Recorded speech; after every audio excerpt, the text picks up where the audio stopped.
ਸਾਰੀ ਸੰਗਤ ਨੂੰ ਵਾਹਿਗੁਰੂ ਜੀ ਕਾ ਖਾਲਸਾ ਵਾਹਿਗੁਰੂ ਜੀ ਕੀ ਫਤਿਹ। ਸ਼੍ਰੀ ਗੁਰੂ ਗ੍ਰੰਥ ਸਾਹਿਬ ਦੇ ਅੰਗ ਨੰਬਰ 285 ਤੇ ਉੱਤੋਂ 5ਵੀਂ ਪੰਕਤੀ ਹੈ। 17ਵੀਂ ਅਸ਼ਟਪਦੀ ਸ਼ੁਰੂ ਹੋ ਰਹੀ ਹੈ। ਸ਼ਲੋਕ।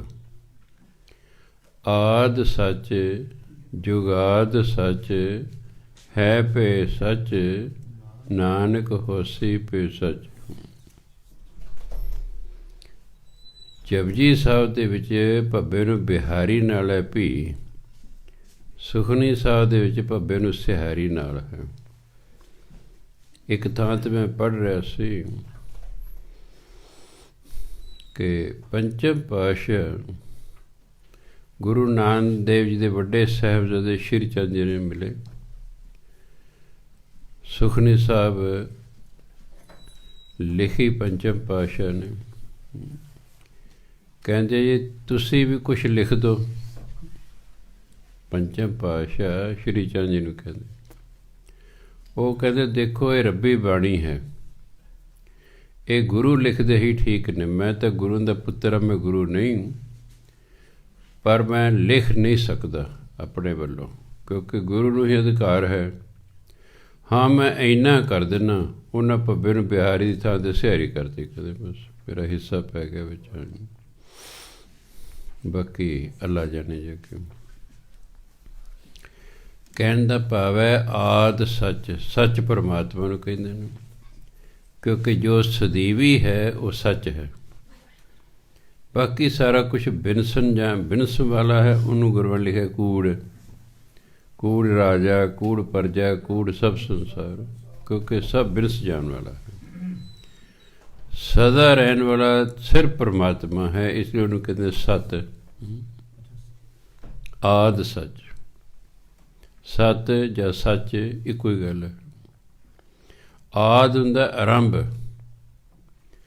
ਜਦੋਂ ਇਸ ਸ੍ਰਿਸ਼ਟੀ ਦਾ ਆਰੰਭ ਹੋਇਆ ਹੈ ਪਰਮਾਤਮਾ ਉਦੋਂ ਵੀ ਸੀ। ਜੁਗਾਦ ਸੱਚ, ਜੁਗ ਪਲਸ ਆਦ, ਵੀ ਯੁੱਗਾਂ ਦਾ ਜਦੋਂ ਆਰੰਭ ਹੋਇਆ ਹੈ, ਜਦੋਂ ਯੁੱਗਾਂ ਦਾ ਆਰੰਭ ਹੋਇਆ ਉਦੋਂ ਵੀ ਸੱਚ, ਪਰ ਉਦੋਂ ਵੀ ਪਰਮਾਤਮਾ ਸੀ।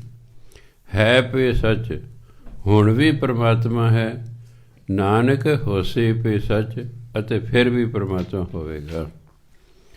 ਭਾਵ ਸੰਸਾਰ ਬਣਨ ਤੋਂ ਪਹਿਲਾਂ ਵੀ ਪਰਮਾਤਮਾ ਸੀ, ਅਤੇ ਸੰਸਾਰ ਦੀ ਸਮਾਪਤੀ ਤੋਂ ਬਾਅਦ ਵੀ ਪਰਮਾਤਮਾ ਰਹੇਗਾ। ਉਹ ਹਰ ਵਕਤ ਹੈ।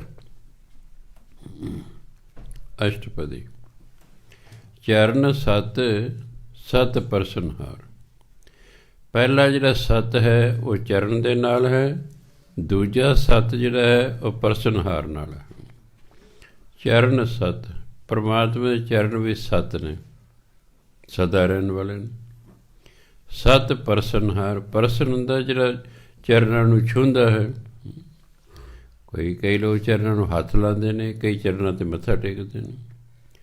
ਸੋ ਜਿਹੜਾ ਪਰਸਨਹਾਰ ਹੈ, ਚਰਨਾਂ ਨੂੰ ਛੂਹਣ ਵਾਲਾ ਹੈ, ਉਹ ਵੀ ਸਤ।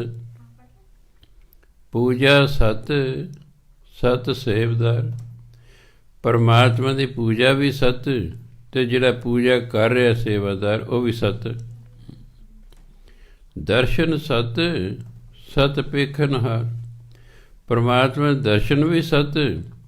ਪੇਖਣ ਹੁੰਦਾ ਦੇਖਣਾ, ਪੇਖਣਹਾਰ ਦੇਖਣ ਵਾਲਾ, ਅਤੇ ਜਿਹੜਾ ਪਰਮਾਤਮਾ ਦੇ ਦਰਸ਼ਨ ਕਰ ਰਿਹਾ ਉਹ ਵੀ ਸਤ। ਨਾਮ ਸਤ, ਸਤ ਧਿਆਵਨਹਾਰ। ਪਰਮਾਤਮਾ ਦਾ ਨਾਮ ਵੀ ਸਤ, ਅਤੇ ਜਿਹੜਾ ਨਾਮ ਧਿਆਉਂਦਾ ਹੈ, ਨਾਮ ਜਪਦਾ ਹੈ, ਉਹ ਵੀ ਸਤ।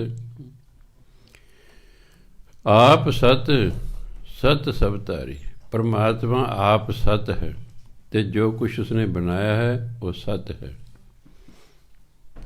ਆਪੇ ਗੁਣ, ਆਪੇ ਗੁਣਕਾਰੀ। ਪਰਮਾਤਮਾ ਆਪ ਹੀ ਗੁਣ ਹੈ, ਅਤੇ ਆਪੇ ਹੀ ਗੁਣ ਦੇਣ ਵਾਲਾ ਹੈ। ਸ਼ਬਦ ਸਤ, ਸਤ ਪ੍ਰਭਗਤ। ਪਰਮਾਤਮਾ ਜਿਹੜਾ ਸ਼ਬਦ ਹੈ, ਪਰਮਾਤਮਾ ਜਿਹੜਾ ਨਾਮ ਹੈ, ਜੋ ਇਹ ਬਾਣੀ ਹੈ, ਇਹ ਸਤ ਹੈ।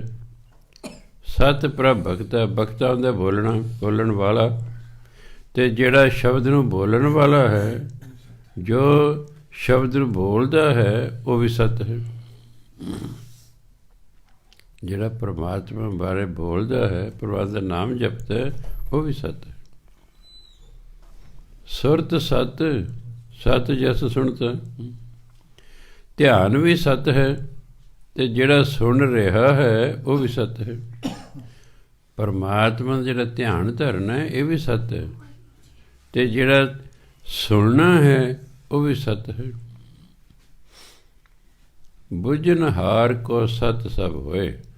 ਜਿਹੜਾ ਪਰਮਾਤਮਾ ਨੂੰ ਜਾਣ ਲੈਂਦਾ, ਉਹਦੇ ਲਈ ਸਭ ਕੁਝ ਹੀ ਸਤ ਹੈ। ਉਹਦੇ ਲਈ ਸਭ ਕੁਝ ਸਤ ਹੈ, ਕਿਉਂਕਿ ਉਹਨੂੰ ਸਭ ਦੇ ਵਿੱਚ ਸਤ ਵਿਖਾਈ ਦੇ ਰਿਹਾ ਹੁੰਦਾ ਹੈ, ਇਸ ਲਈ ਉਹਦੇ ਲਈ ਸਭ ਸਤ ਹੈ। ਜਦੋਂ ਆਪਣੇ ਜੇ ਕਿਸੇ ਨੂੰ ਪਰਮਾਤਮਾ ਦੇ ਦਰਸ਼ਨ ਕਿਸੇ ਵੀ ਜਨਮ 'ਚ ਹੋ ਗਏ, ਉਸ ਤੋਂ ਬਾਅਦ ਜਿਸ ਨੂੰ ਵੀ ਉਹ ਵੇਖੇਗਾ, ਉਸ 'ਚ ਉਹਨੂੰ ਪਰਮਾਤਮਾ ਦਿਸੇਗਾ। ਬਾਹਰਲੀ ਖਲੜੀ ਨਹੀਂ ਦਿਸੇਗੀ। ਐਕਸਰੇ ਦੀਆਂ ਮਸ਼ੀਨਾਂ ਨੇ, ਹੋਰ ਕਿਹੜੀ ਇੱਕ ਆਉਂਦੀ ਹੈ, ਅਲਟਰਾਸਾਊਂਡ ਨੇ। ਹਾਂ, ਇਹ ਬਾਹਰਲੀ ਚਮੜੀ ਦੀ ਫੋਟੋ ਨਹੀਂ ਲੈਂਦੀ, ਅੰਦਰ ਕੀ ਹੈ ਉਹਦੀ ਫੋਟੋ ਖਿੱਚਦੀ। ਬਾਹਰਲੀ ਚਮੜੀ ਨਹੀਂ ਉਸ 'ਚ ਦਿਸਦੀ। ਐਕਸਰੇ ਹੈ, ਛਾਤੀ ਦਾ ਐਕਸਰੇ ਲੈ, ਅੰਦਰ ਜਿਹੜੀਆਂ ਹੱਡੀਆਂ ਨੇ, ਸਾਡੇ ਬੱਬਰ ਨੇ, ਉਹਦੇ ਉਹ ਹੋਰ ਉਹਦੇ ਵਿੱਚ ਕੀ ਹੈ ਉਹ ਦਿਸੂ, ਬਾਹਰਲਾ ਚੰਮ ਨਹੀਂ ਦਿਸਦਾ।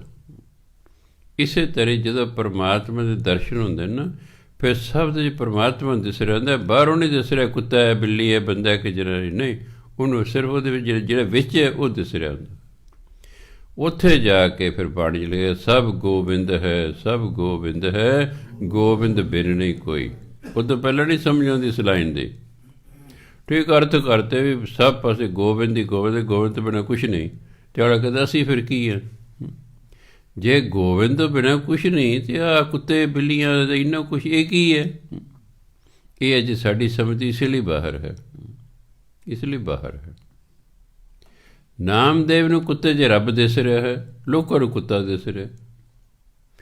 ਉਹ ਕੁੱਤੇ ਦੇ ਮਗਰ ਭਜਾਈਦਾ, ਭਗਵਾਨ ਜੀ ਠਹਿਰ ਜਾਓ, ਭਗਵਾਨ ਜੀ ਠਹਿਰ ਜਾਓ, ਰੋਟੀ ਦੇ ਚੁੱਪੜ ਲੈਣ ਦੇ ਉੱਤੇ। ਦੂਜੇ ਹੱਸ ਰਹੇ ਨੇ ਵੀ ਤਾਂ ਕੁੱਤਾ ਹੈ, ਇਹ ਕੁੱਤੇ ਨੂੰ ਭਗਵਾਨ ਕਹਿ ਰਹੇ ਹੈ। ਉਹਨਾਂ ਨੂੰ ਕੁੱਤਾ ਨਹੀਂ ਦਿਸ ਰਿਹਾ, ਕੁੱਤੇ ਦੇ ਵਿੱਚ ਜਿਹੜਾ ਭਗਵਾਨ ਹੈ ਉਹ ਦਿਸ ਰਿਹਾ ਹੈ। ਸੰਤ ਅਤਰ ਸਿੰਘ ਜੀ ਮਹਾਰਾਜ ਮੱਧ ਪ੍ਰਦੇਸ਼ 'ਚ ਲੰਘ ਰਹੇ ਨੇ, ਉਹਨਾਂ ਦੇ ਮਗਰ ਉਹਨਾਂ ਦਾ ਸੇਵਾਦਾਰ ਹੈ, ਅੱਗੋਂ ਸ਼ੇਰ ਆ ਰਿਹਾ ਹੈ। ਸੇਵਾਦਾਰ ਨੂੰ ਸ਼ੇਰ ਹੀ ਦਿਸਿਆ, ਪਰ ਮਹਾਂਪੁਰਖਾਂ ਨੂੰ ਸ਼ੇਰ ਦੇ ਵਿੱਚ ਰੱਬ ਦਿਸਿਆ। ਇਸ ਲਈ ਮਹਾਂਪੁਰਖਾਂ ਨੂੰ ਸ਼ੇਰ ਨੇ ਕੁਛ ਨਹੀਂ ਕਿਹਾ, ਉਹ ਵਿਚਾਰਾ ਡਰਦਾ ਹੋਇਆ ਦਰਖਤ ਚੜ੍ਹ ਗਿਆ। ਮਹਾਂਪੁਰਖ ਬਾਜ ਕਹਿੰਦੇ, ਭਾਗ ਸਿਆਂ ਠੀਕ ਕੀਤਾ ਤੂੰ, ਚੰਗਾ ਹੋਇਆ ਤੂੰ ਦਰਖਤ ਚੜ੍ਹ ਗਿਆ, ਕਿਉਂ ਤੇਰੀ ਸ਼ੇਰ ਦਿਸ ਰਿਹਾ ਸੀ। ਸਾਨੂੰ ਵਿੱਚ ਪਰਮਾਤਮਾ ਦਿਸ ਰਿਹਾ ਸੀ, ਅਤੇ ਸਾਨੂੰ ਪਤਾ ਸੀ ਪਰਮਾਤਮਾ ਨੇ ਸਾਨੂੰ ਕੀ ਕਹਿਣਾ, ਇਸ ਲਈ ਸਾਨੂੰ ਉਸਨੇ ਕੁਛ ਨਹੀਂ ਕਿਹਾ। ਜਦੋਂ ਹਰ ਇੱਕ ਚੀਜ਼ ਵਿੱਚ ਪਰਮਾਤਮਾ ਦਿਸਣ ਲੱਗ ਜਾਏ, ਉੱਥੇ ਸਾਰੀ ਦੁਸ਼ਮਣੀ, ਸਾਰੀ ਨਫ਼ਰਤ, ਪਰਾਈ ਤਾਤ ਸਭ ਖਤਮ ਹੋ ਜਾਂਦੀ ਹੈ। ਸਾਰੇ ਹੀ ਆਪਣੇ ਨੇ, ਨਾ ਕੋਈ ਬੈਰੀ ਨਾ ਹੀ ਬੇਗਾਨਾ, ਬਸ ਉੱਥੇ ਦਿਸਦੇ ਨੇ। ਇਸ ਲਈ ਇੱਕ ਬਹੁਤ ਸਾਰੇ ਬਾਣੀ ਦੀਆਂ ਗੱਲਾਂ ਨੇ ਜਿਹੜੀ ਅਜੇ ਸਾਡੀ ਸਮਝ ਤੋਂ ਉੱਪਰ ਨੇ, ਕਿਉਂਕਿ ਅਸੀਂ ਉੱਥੇ ਤੱਕ ਪਹੁੰਚੇ ਹੀ ਨਹੀਂ ਹੈਗੇ। ਹਾਂ, ਜਿਹੜੇ ਪਹੁੰਚੇ ਹੋਏ ਨੇ ਉਹਨਾਂ ਦੀ ਗੱਲ 'ਤੇ ਫਿਰ ਵਿਸ਼ਵਾਸ ਕਰਨਾ ਪੈਣਾ। ਅਤੇ ਗੁਰੂ ਪਹੁੰਚੇ ਹੋਏ ਸਨ, ਅਤੇ ਕਈ ਸਾਧੂ ਵੀ ਪਹੁੰਚੇ ਹੋਏ ਸਨ, ਇਸ ਲਈ ਉਹਨਾਂ ਦੀ ਗੱਲ 'ਤੇ ਵਿਸ਼ਵਾਸ ਕਰਨਾ ਹੈ ਕਿ ਜੋ ਬਾਣੀ 'ਚ ਲਿਖਿਆ ਸੱਚ ਲਿਖਿਆ ਹੋਇਆ ਹੈ। ਹਾਂ, ਕੁਝ ਗੱਲਾਂ ਨੇ ਸਾਡੀ ਸਮਝ ਤੋਂ ਉੱਪਰ ਬਾਹਰ ਨੇ। ਜਿਵੇਂ ਪ੍ਰਾਇਮਰੀ ਵਾਲੇ ਬੱਚੇ ਨੂੰ ਤੁਸੀਂ MA ਵਾਲੀ ਗੱਲ ਸਮਝਾਉਣਾ ਚਾਹੋ, ਉਹਨੂੰ ਨਹੀਂ ਸਮਝ ਆਉਂਦੀ। ਕਿਉਂ? ਉਹਦੇ ਲੈਵਲ ਹੀ ਵਿਚਾਰੇ ਦਾ ਨੀਵੇਂ, ਗੱਲ ਤੁਸੀਂ ਬਹੁਤ ਉੱਚੀ ਕਰ ਰਹੇ ਹੋ। ਬਾਣੀ 'ਚ ਪ੍ਰਾਇਮਰੀ ਵਾਲੇ ਲਈ ਵੀ ਗੱਲਾਂ ਲਿਖੀਆਂ ਹੋਈਆਂ, ਅਤੇ PhD ਵਾਲੇ ਵੀ ਲਿਖੀਆਂ ਹੋਈਆਂ। ਲੈਵਲ ਹੈ ਜੀ ਭਜਨ ਬੰਦਗੀ ਦਾ। ਜਿਸ ਲੈਵਲ ਤੱਕ ਅਸੀਂ ਪਹੁੰਚੇ ਹਾਂ, ਉੱਥੇ ਤੱਕ ਸਾਨੂੰ ਗੱਲ ਆਰਾਮ ਨਾਲ ਸਮਝ ਆ ਜਾਂਦੀ ਹੈ। ਜਿਹੜੀ ਗੱਲ ਸਾਡੇ ਲੈਵਲ ਤੋਂ ਉੱਪਰ ਹੈ, ਉਹ ਸਾਨੂੰ ਸਮਝ ਨਹੀਂ ਆਉਂਦੀ, ਜਾਂ ਅਸੀਂ ਕਹਿੰਦੇ ਐਂ ਕਿਵੇਂ ਹੋ ਸਕਦਾ ਹੈ। ਅਸੀਂ ਕਹਿੰਦੇ ਨੇ ਐਂ ਕਿਵੇਂ ਹੋ ਸਕਦਾ, ਮਰੇ ਹੋਏ ਕਿਵੇਂ ਕੁਝ ਜ਼ਿਆਦਾ ਕਰ ਦੇਗਾ ਜੀ। ਹੁਣ ਇਹ ਉਹਨਾਂ ਦੀ ਸਮਝ ਤੋਂ ਬਾਹਰ ਦੀ ਗੱਲ ਹੈ। ਬਈ ਬ੍ਰਹਮ ਗਿਆਨੀ ਲਈ ਤਾਂ ਮਾਮੂਲੀ ਜਿਹੀ ਗੱਲ ਹੈ। ਇਹ ਤਾਂ ਉਹਦੇ ਲਈ ਮਾਮੂਲੀ ਜੀ ਗੱਲ ਹੈ। ਗੁਰੂ ਨਾਨਕ ਦੇਵ ਜੀ ਮਹਾਰਾਜ ਮਜਨੂੰ ਦੇ ਟਿੱਲੇ ਦੇ ਕੋਲ ਬੈਠੇ, ਅੰਮ੍ਰਿਤ ਵੇਲਾ ਹੈ, ਸਿਮਰਨ 'ਚ ਬੈਠੇ ਨੇ, ਰੋਣ ਦੀ ਆਵਾਜ਼ ਆ ਗਈ ਹੈ। ਮਰਦਾਨਾ ਜੀ ਦੇਖੋ ਕੀ ਗੱਲ ਹੋ ਗਈ, ਸਵੇਰੇ ਸਵੇਰੇ ਰੋ ਰਹੇ ਨੇ, ਪਤਾ ਕਰੋ ਜਾ ਕੇ। ਉਹ ਸੀ ਮਹਾਵਤ, ਹਾਥੀ ਦਾ ਜਿਹੜਾ ਮਾਲਕ ਹੁੰਦਾ ਹੈ, ਰਾਜੇ ਦਾ ਹਾਥੀ ਸੀ, ਮਹਾਵਤ ਨੂੰ ਦਿੱਤਾ ਹੋਇਆ ਸੀ, ਜੋ ਤੇਰੀ ਕਮਾਈ ਹੈ ਇਸ ਤੋਂ ਹੋਏਗੀ, ਇਸ ਤੋਂ ਜੋ ਕਮਾਈ ਹੋਏਗੀ ਉਹ ਤੇਰੀ। ਇਸ ਲਈ ਉਹ ਹਾਥੀ ਉਹਨਾਂ ਦੀ ਕਮਾਈ ਦਾ ਸਾਧਨ ਸੀ, ਅਤੇ ਹਾਥੀ ਗਿਆ ਮਰ, ਅਤੇ ਉਹ ਰੋ ਰਹੇ ਸਨ ਵੀ ਹੁਣ ਅਸੀਂ ਰੋਟੀ ਕਿਵੇਂ ਖਾਵਾਂਗੇ। ਹੁੰਦਾ ਵੀ ਹੈ ਕਿਸੇ ਦੇ ਕੋਈ ਨੌਕਰੀ 'ਤੇ ਲੱਗਿਆ, ਨੌਕਰੀ ਹੀ ਉਹਦਾ ਸਾਧਨ ਹੈ ਰੋਟੀ ਪਾਣੀ ਦੀ, ਨੌਕਰੀ ਟੁੱਟ ਜਾਏ ਫਿਰ ਉਹਨੂੰ ਚਿੰਤਾ ਤਾਂ ਹੁੰਦੀ ਕਿ ਨਹੀਂ ਵੀ ਹੁਣ ਟੱਬਰ ਨੂੰ ਕਿਵੇਂ ਪਾਲਾਂਗੇ, ਸਾਧਨ ਤਾਂ ਖਤਮ ਹੋ ਗਿਆ ਹੈ। ਉਹ ਇਸ ਲਈ ਰੋ ਰਹੇ ਨੇ। ਮਰਦਾਨਾ ਜੀ ਨੇ ਆ ਕੇ ਕਿਹਾ ਵੀ ਆਹ ਕਾਰਨ। ਗੁਰੂ ਮਹਾਰਾਜ ਉਹਨਾਂ ਕੋਲ ਚਲੇ ਗਏ, ਕਹਿੰਦੇ ਕੀ ਗੱਲ ਭਾਈ ਤੁਸੀਂ ਰੋ ਰਹੇ ਹੋ ਜੀ? ਕਹਿੰਦੇ ਹਾਥੀ ਤੋਂ ਸਾਨੂੰ ਆਮਦਨ ਸੀ, ਇਹ ਮਰ ਗਿਆ, ਸਾਡੀ ਤਾਂ ਉਪਜੀਵਕਾ ਹੀ ਖਤਮ ਹੋ ਗਈ।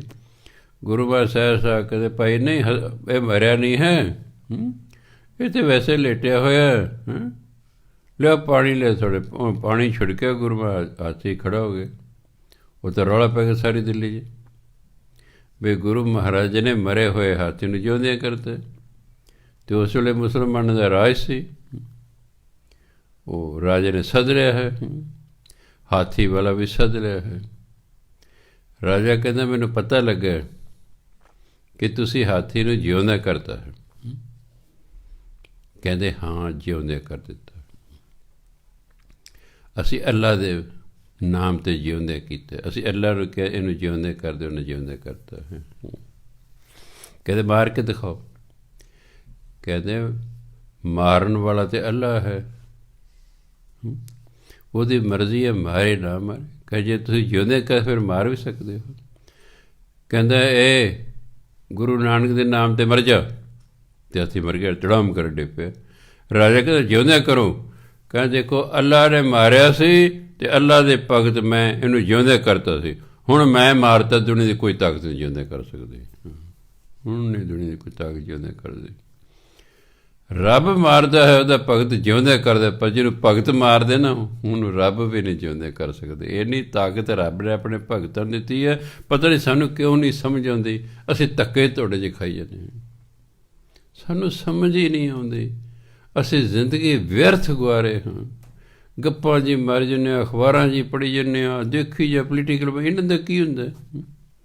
ਇਹ ਤਾਂ 1952 ਜਿਹੜੀ ਪਹਿਲੀ ਇਲੈਕਸ਼ਨ ਹੈ ਉਹ ਤਾਂ ਖੈਰ ਮੈਂ ਛੋਟਾ ਸੀ, 57 ਤੱਕ ਸੋਝੀ ਆ, ਮੈਂ 7ਵੀਂ 'ਚ ਹੋ ਗਿਆ। 62 ਤੱਕ ਤਾਂ ਮੈਂ 10ਵੀਂ ਪਾਸ ਕਰ ਗਿਆ ਸੀ, ਮੈਨੂੰ ਸੋਝੀ ਆ ਗਈ। 62 ਤੋਂ ਲੈ ਕੇ ਹੁਣ ਤੱਕ ਮੈਂ ਦੇਖਦਾ, ਸਾਰੇ ਕਹਿੰਦੇ ਪੰਜਾਬ ਨੂੰ ਸਵਰਗ ਬਣਾਉਂਦੇ, ਇਹ ਦਿਨੋਂ ਦਿਨ ਨਰਕ ਹੀ ਨਰਕ, ਨਰਕ ਹੀ ਨਰਕ, ਨਰਕ ਹੀ ਨਰਕ ਹੋਈ ਜਾ ਰਿਹਾ ਹੈ। ਇਸ ਲਈ ਇਹਨਾਂ ਦੀ ਗੱਲਾਂ ਸੁਣ ਕੇ ਐਵੇਂ ਟਾਈਮ ਹੀ ਖਰਾਬ ਕਰਨਾ ਆਪਣਾ ਵਾਧੂ ਦਾ ਹੀ। ਜਿਹੜਾ ਸਮਾਂ ਮਿਲਿਆ ਭਜਨ ਬੰਦਗੀ ਕਰੋ।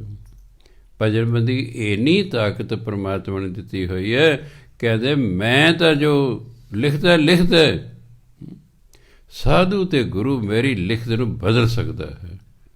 ਅਤੇ ਬਾਣੀ ਗੁਰੂ ਹੈ ਸਾਡਾ, ਬਾਣੀ ਪੜ੍ਹੋ ਜ਼ਿੰਦਗੀ ਬਦਲ ਜਾਏਗੀ, ਕਿਸਮਤਾਂ ਬਦਲ ਜਾਣਗੀਆਂ, ਬੈਡ ਲੱਕ ਗੁੱਡ 'ਚ ਬਦਲ ਜਾਏਗੀ, ਸਭ ਕੁਛ ਹੋ ਸਕਦਾ ਹੁੰਦਾ ਹੈ।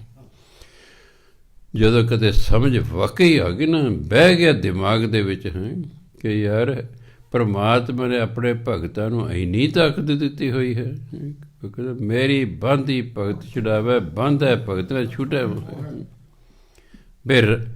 ਫਿਰ ਰੱਬ ਨੇ ਮਾਰਤਾ ਹੈ ਅਤੇ ਗੁਰੂ ਦਾ ਮੁੰਡਾ ਹੀ ਜਿਉਂਦੇ ਕਰਤਾ ਹੈ। ਮੋਹਨ ਰੱਬ ਦੇ ਹੁਕਮ ਨਾਲ ਮਰਿਆ ਅਤੇ ਜਿਹੜਾ ਬਾਬਾ ਅਟੱਲ ਦੇ ਹੁਕਮ ਨਾਲ ਜਿਉਂਦਾ ਹੋ ਗਿਆ। ਇਹ ਨਹੀਂ ਸ਼ਕਤੀ, ਉਹਨਾਂ ਕੋਲ ਇੰਨੀ ਸ਼ਕਤੀ ਕਿੱਥੋਂ ਆਈ? ਮਿਰਤਕੋ ਜੀਵਾਲਣਹਾਰ, ਕਿੱਥੋਂ ਸ਼ਕਤੀ ਆਈ? ਨਾਮ ਤੋਂ। ਉਹਨਾਂ ਕੋਲ ਨਾਮ ਬਾਣੀ ਸੀ, ਬਸ ਨਾਮ ਬਾਣੀ ਤਾਕਤ ਹੀ ਇੰਨੀ ਕਿ ਜੋ ਮੁੱਖੋਂ ਬੋਲਦਾ ਹੋ ਗਏ ਬਸ।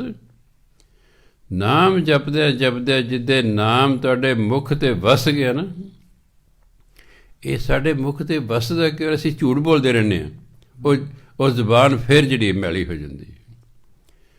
ਨਾਮ ਜਪ ਜਾ ਕੇ ਅਸੀਂ ਆਪਣੀ ਜ਼ੁਬਾਨ ਨੂੰ ਪਵਿੱਤਰ ਕਰਦੇ ਹਾਂ, ਫਿਰ ਝੂਠ ਜਿਹੜੇ ਕਿੰਨੇ ਵਾਰ ਝੂਠ ਬੋਲਦੇ ਹਾਂ ਉਹ ਫਿਰ ਉਸ ਤਰ੍ਹਾਂ ਦੀ ਹੋ ਜਾਂਦੀ। ਪੁਰਾਣੇ ਸਾਧੂ ਕਹਿੰਦੇ ਜਿਹੜਾ 12 ਸਾਲ ਝੂਠ ਨਾ ਬੋਲੇ ਉਹ ਫਿਰ ਜੋ ਬੋਲੇਗਾ ਸੱਚ ਹੋ ਜਾਏਗਾ।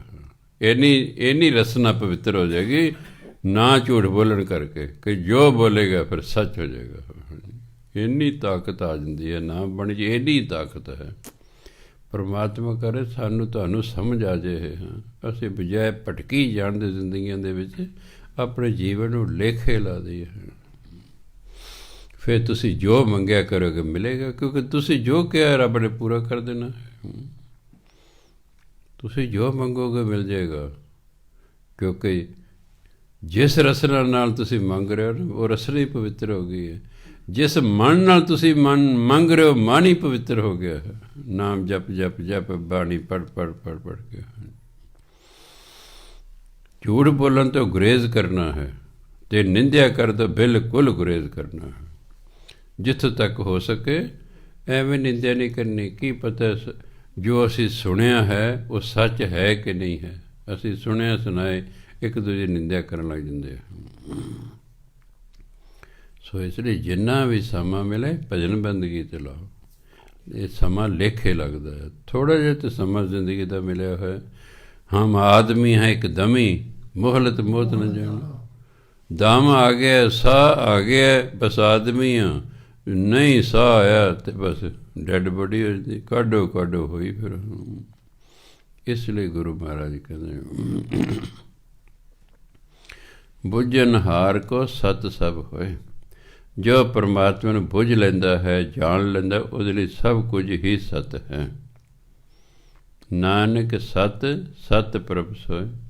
ਪਰਮਾਤਮਾ ਸਤ ਹੈ, ਸਤ ਹੈ, ਸਤ ਹੈ। ਸਤ ਸਰੂਪ ਹਿਰਦੈ ਜਿਨ ਮਾਨਿਆ। ਪਰਮਾਤਮਾ ਨੂੰ ਜਿਹਨੇ ਹਿਰਦੇ 'ਚ ਮੰਨ ਲਿਆ ਨਾ, ਸਤ ਸਰੂਪ ਪਰਮਾਤਮਾ ਜਿਹਨੇ ਹਿਰਦੇ 'ਚ ਮੰਨ ਲਿਆ ਵਾਕਈ ਪਰਮਾਤਮਾ ਹੈ। ਇਹ ਸਾਰੀ ਸ੍ਰਿਸ਼ਟੀ ਉਹਦੇ ਅਧੀਨ ਹੈ। ਜੋ ਕੁਛ ਵੀ ਹੋ ਰਿਹਾ ਉਹਦੇ ਹੁਕਮ 'ਚ ਹੋ ਰਿਹਾ ਹੈ। ਜੋ ਕੁਛ ਪਰਮਾਤਮਾ ਕਰ ਰਿਹਾ ਠੀਕ ਕਰ ਰਿਹਾ ਹੈ। ਜਿਹਨੇ ਇਹ ਮੰਨ ਲਿਆ, ਹਿਰਦੇ 'ਚ ਵਿਸ਼ਵਾਸ ਆ ਗਿਆ ਹੈ। ਕਰਨ ਕਰਾਵਣ ਤੈਨ ਮੂਲ ਪਛਾਨਿਆ। ਕਰਨ ਕਰਾਉਣ ਵਾਲਾ ਜੋ ਮੂਲ ਹੈ ਪਰਮਾਤਮਾ ਹੈ, ਉਹਦੇ ਉਹਨਾਂ ਨੂੰ ਪਤਾ ਲੱਗਦਾ ਵੀ ਪਰਮਾਤਮਾ ਹੀ ਸਭ ਕੁਝ ਕਰਨ ਕਰਾਉਣ ਵਾਲਾ ਹੈ। ਅਤੇ ਜਦੋਂ ਉਹ ਕਰਨ ਕਰਾਉਣ ਵਾਲਾ ਹੈ ਤਾਂ ਫਿਰ ਕਿਸੇ ਦਾ ਡਰ ਕਾਹਦਾ ਵੀ। ਪਰਮਾਤਮਾ ਹੁਕਮ ਕਰੇਗਾ ਤਾਂ ਉਹ ਮੈਨੂੰ ਮਾਰ ਸਕਦਾ। ਜੇ ਪਰਮਾਤਮਾ ਹੁਕਮ ਨਹੀਂ ਕਰਦਾ ਦੁਨੀਆ ਦੀ ਕੋਈ ਤਾਕਤ ਨਹੀਂ ਮੈਨੂੰ ਮਾਰ ਸਕਦੀ। ਉਹਦੇ ਹੁਕਮ ਤੋਂ ਬਿਨਾਂ ਕੋਈ ਕਿਸੇ ਨੂੰ ਮਾਰ ਹੀ ਨਹੀਂ ਸਕਦਾ। ਮਾਰੈ ਰੱਖੈ ਏਕੋ ਆਪ ਮਾਨਸ ਕੇ ਕਿਛ ਨਾਹੀ ਹਾਥ। ਹੁਣ ਜੇ ਆਪਾਂ ਕਹਿੰਦੇ ਫਲਾਣੇ ਬੰਦੇ ਨੇ ਜੀ ਫਲਾਣੇ ਨੂੰ ਮਾਰਤਾ, ਪਰਮਾਤਮਾ ਦਾ ਹੁਕਮ ਹੋ ਗਿਆ ਮਾਰ ਦੇ ਉਹਨੂੰ, ਉਹਨੇ ਮਾਰਤਾ ਬਸ। ਹੋਰ ਕੀ ਉਹਨੇ ਮਾਰਤਾ। ਪਰਮਾਤਮਾ ਦੇ ਹੁਕਮ ਤੋਂ ਬਿਨਾਂ ਕਿਸੇ ਨੂੰ ਮਾਰ ਨਹੀਂ ਸਕਦਾ। ਪਰ ਅੱਜ ਤੱਕ ਕਿਸੇ ਵੀ ਧਾਰਮਿਕ ਬੰਦੇ ਨੂੰ ਅਤੇ ਕਿਸੇ ਵੀ ਪੋਲੀਟਿਕ ਬੰਦੇ ਨੂੰ ਇਸ ਲਾਈਨ 'ਤੇ ਵਿਸ਼ਵਾਸ ਹੀ ਨਹੀਂ ਹੈ। ਕਿਉਂ?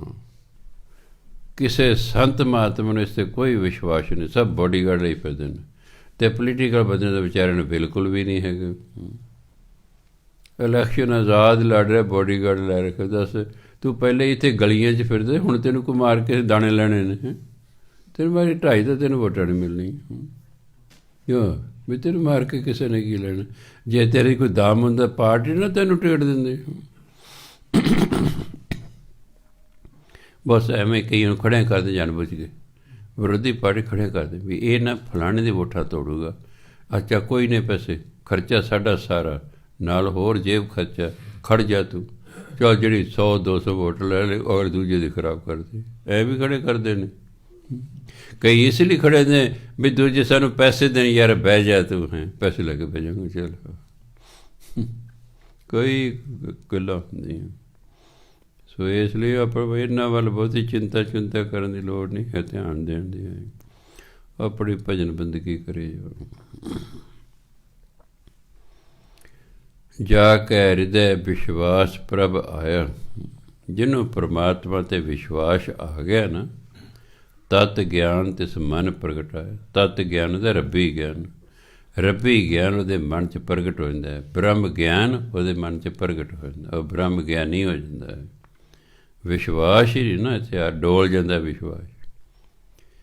ਕਥਾ ਕਰਦਿਆਂ ਅਤੇ ਕਥਾ ਸੁਣਦਿਆਂ ਅਤੇ ਕਹਿੰਦੇ ਬਸ ਬੱਲੇ ਹਾਂ ਜੀ। ਉਹ ਜਦੋਂ ਰਤੀ ਦੁਰਘਟਨਾ ਕੋਈ ਹੋਰ ਕੋਈ ਹੁੰਦਾ ਪੈੜੀ ਕਰ ਮਨ ਡੋਲ ਜਾਂਦਾ ਹੈ।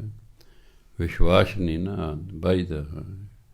ਜਦੋਂ ਵਿਸ਼ਵਾਸ ਆ ਗਿਆ ਜਿੱਦੇ ਉਹਦੇ ਬ੍ਰਹਮ ਗਿਆਨ ਹੋ ਜਾਣਾ। ਪੈ ਤੇ ਨਿਰਭਉ ਹੋਏ ਬਸਾਨਾ।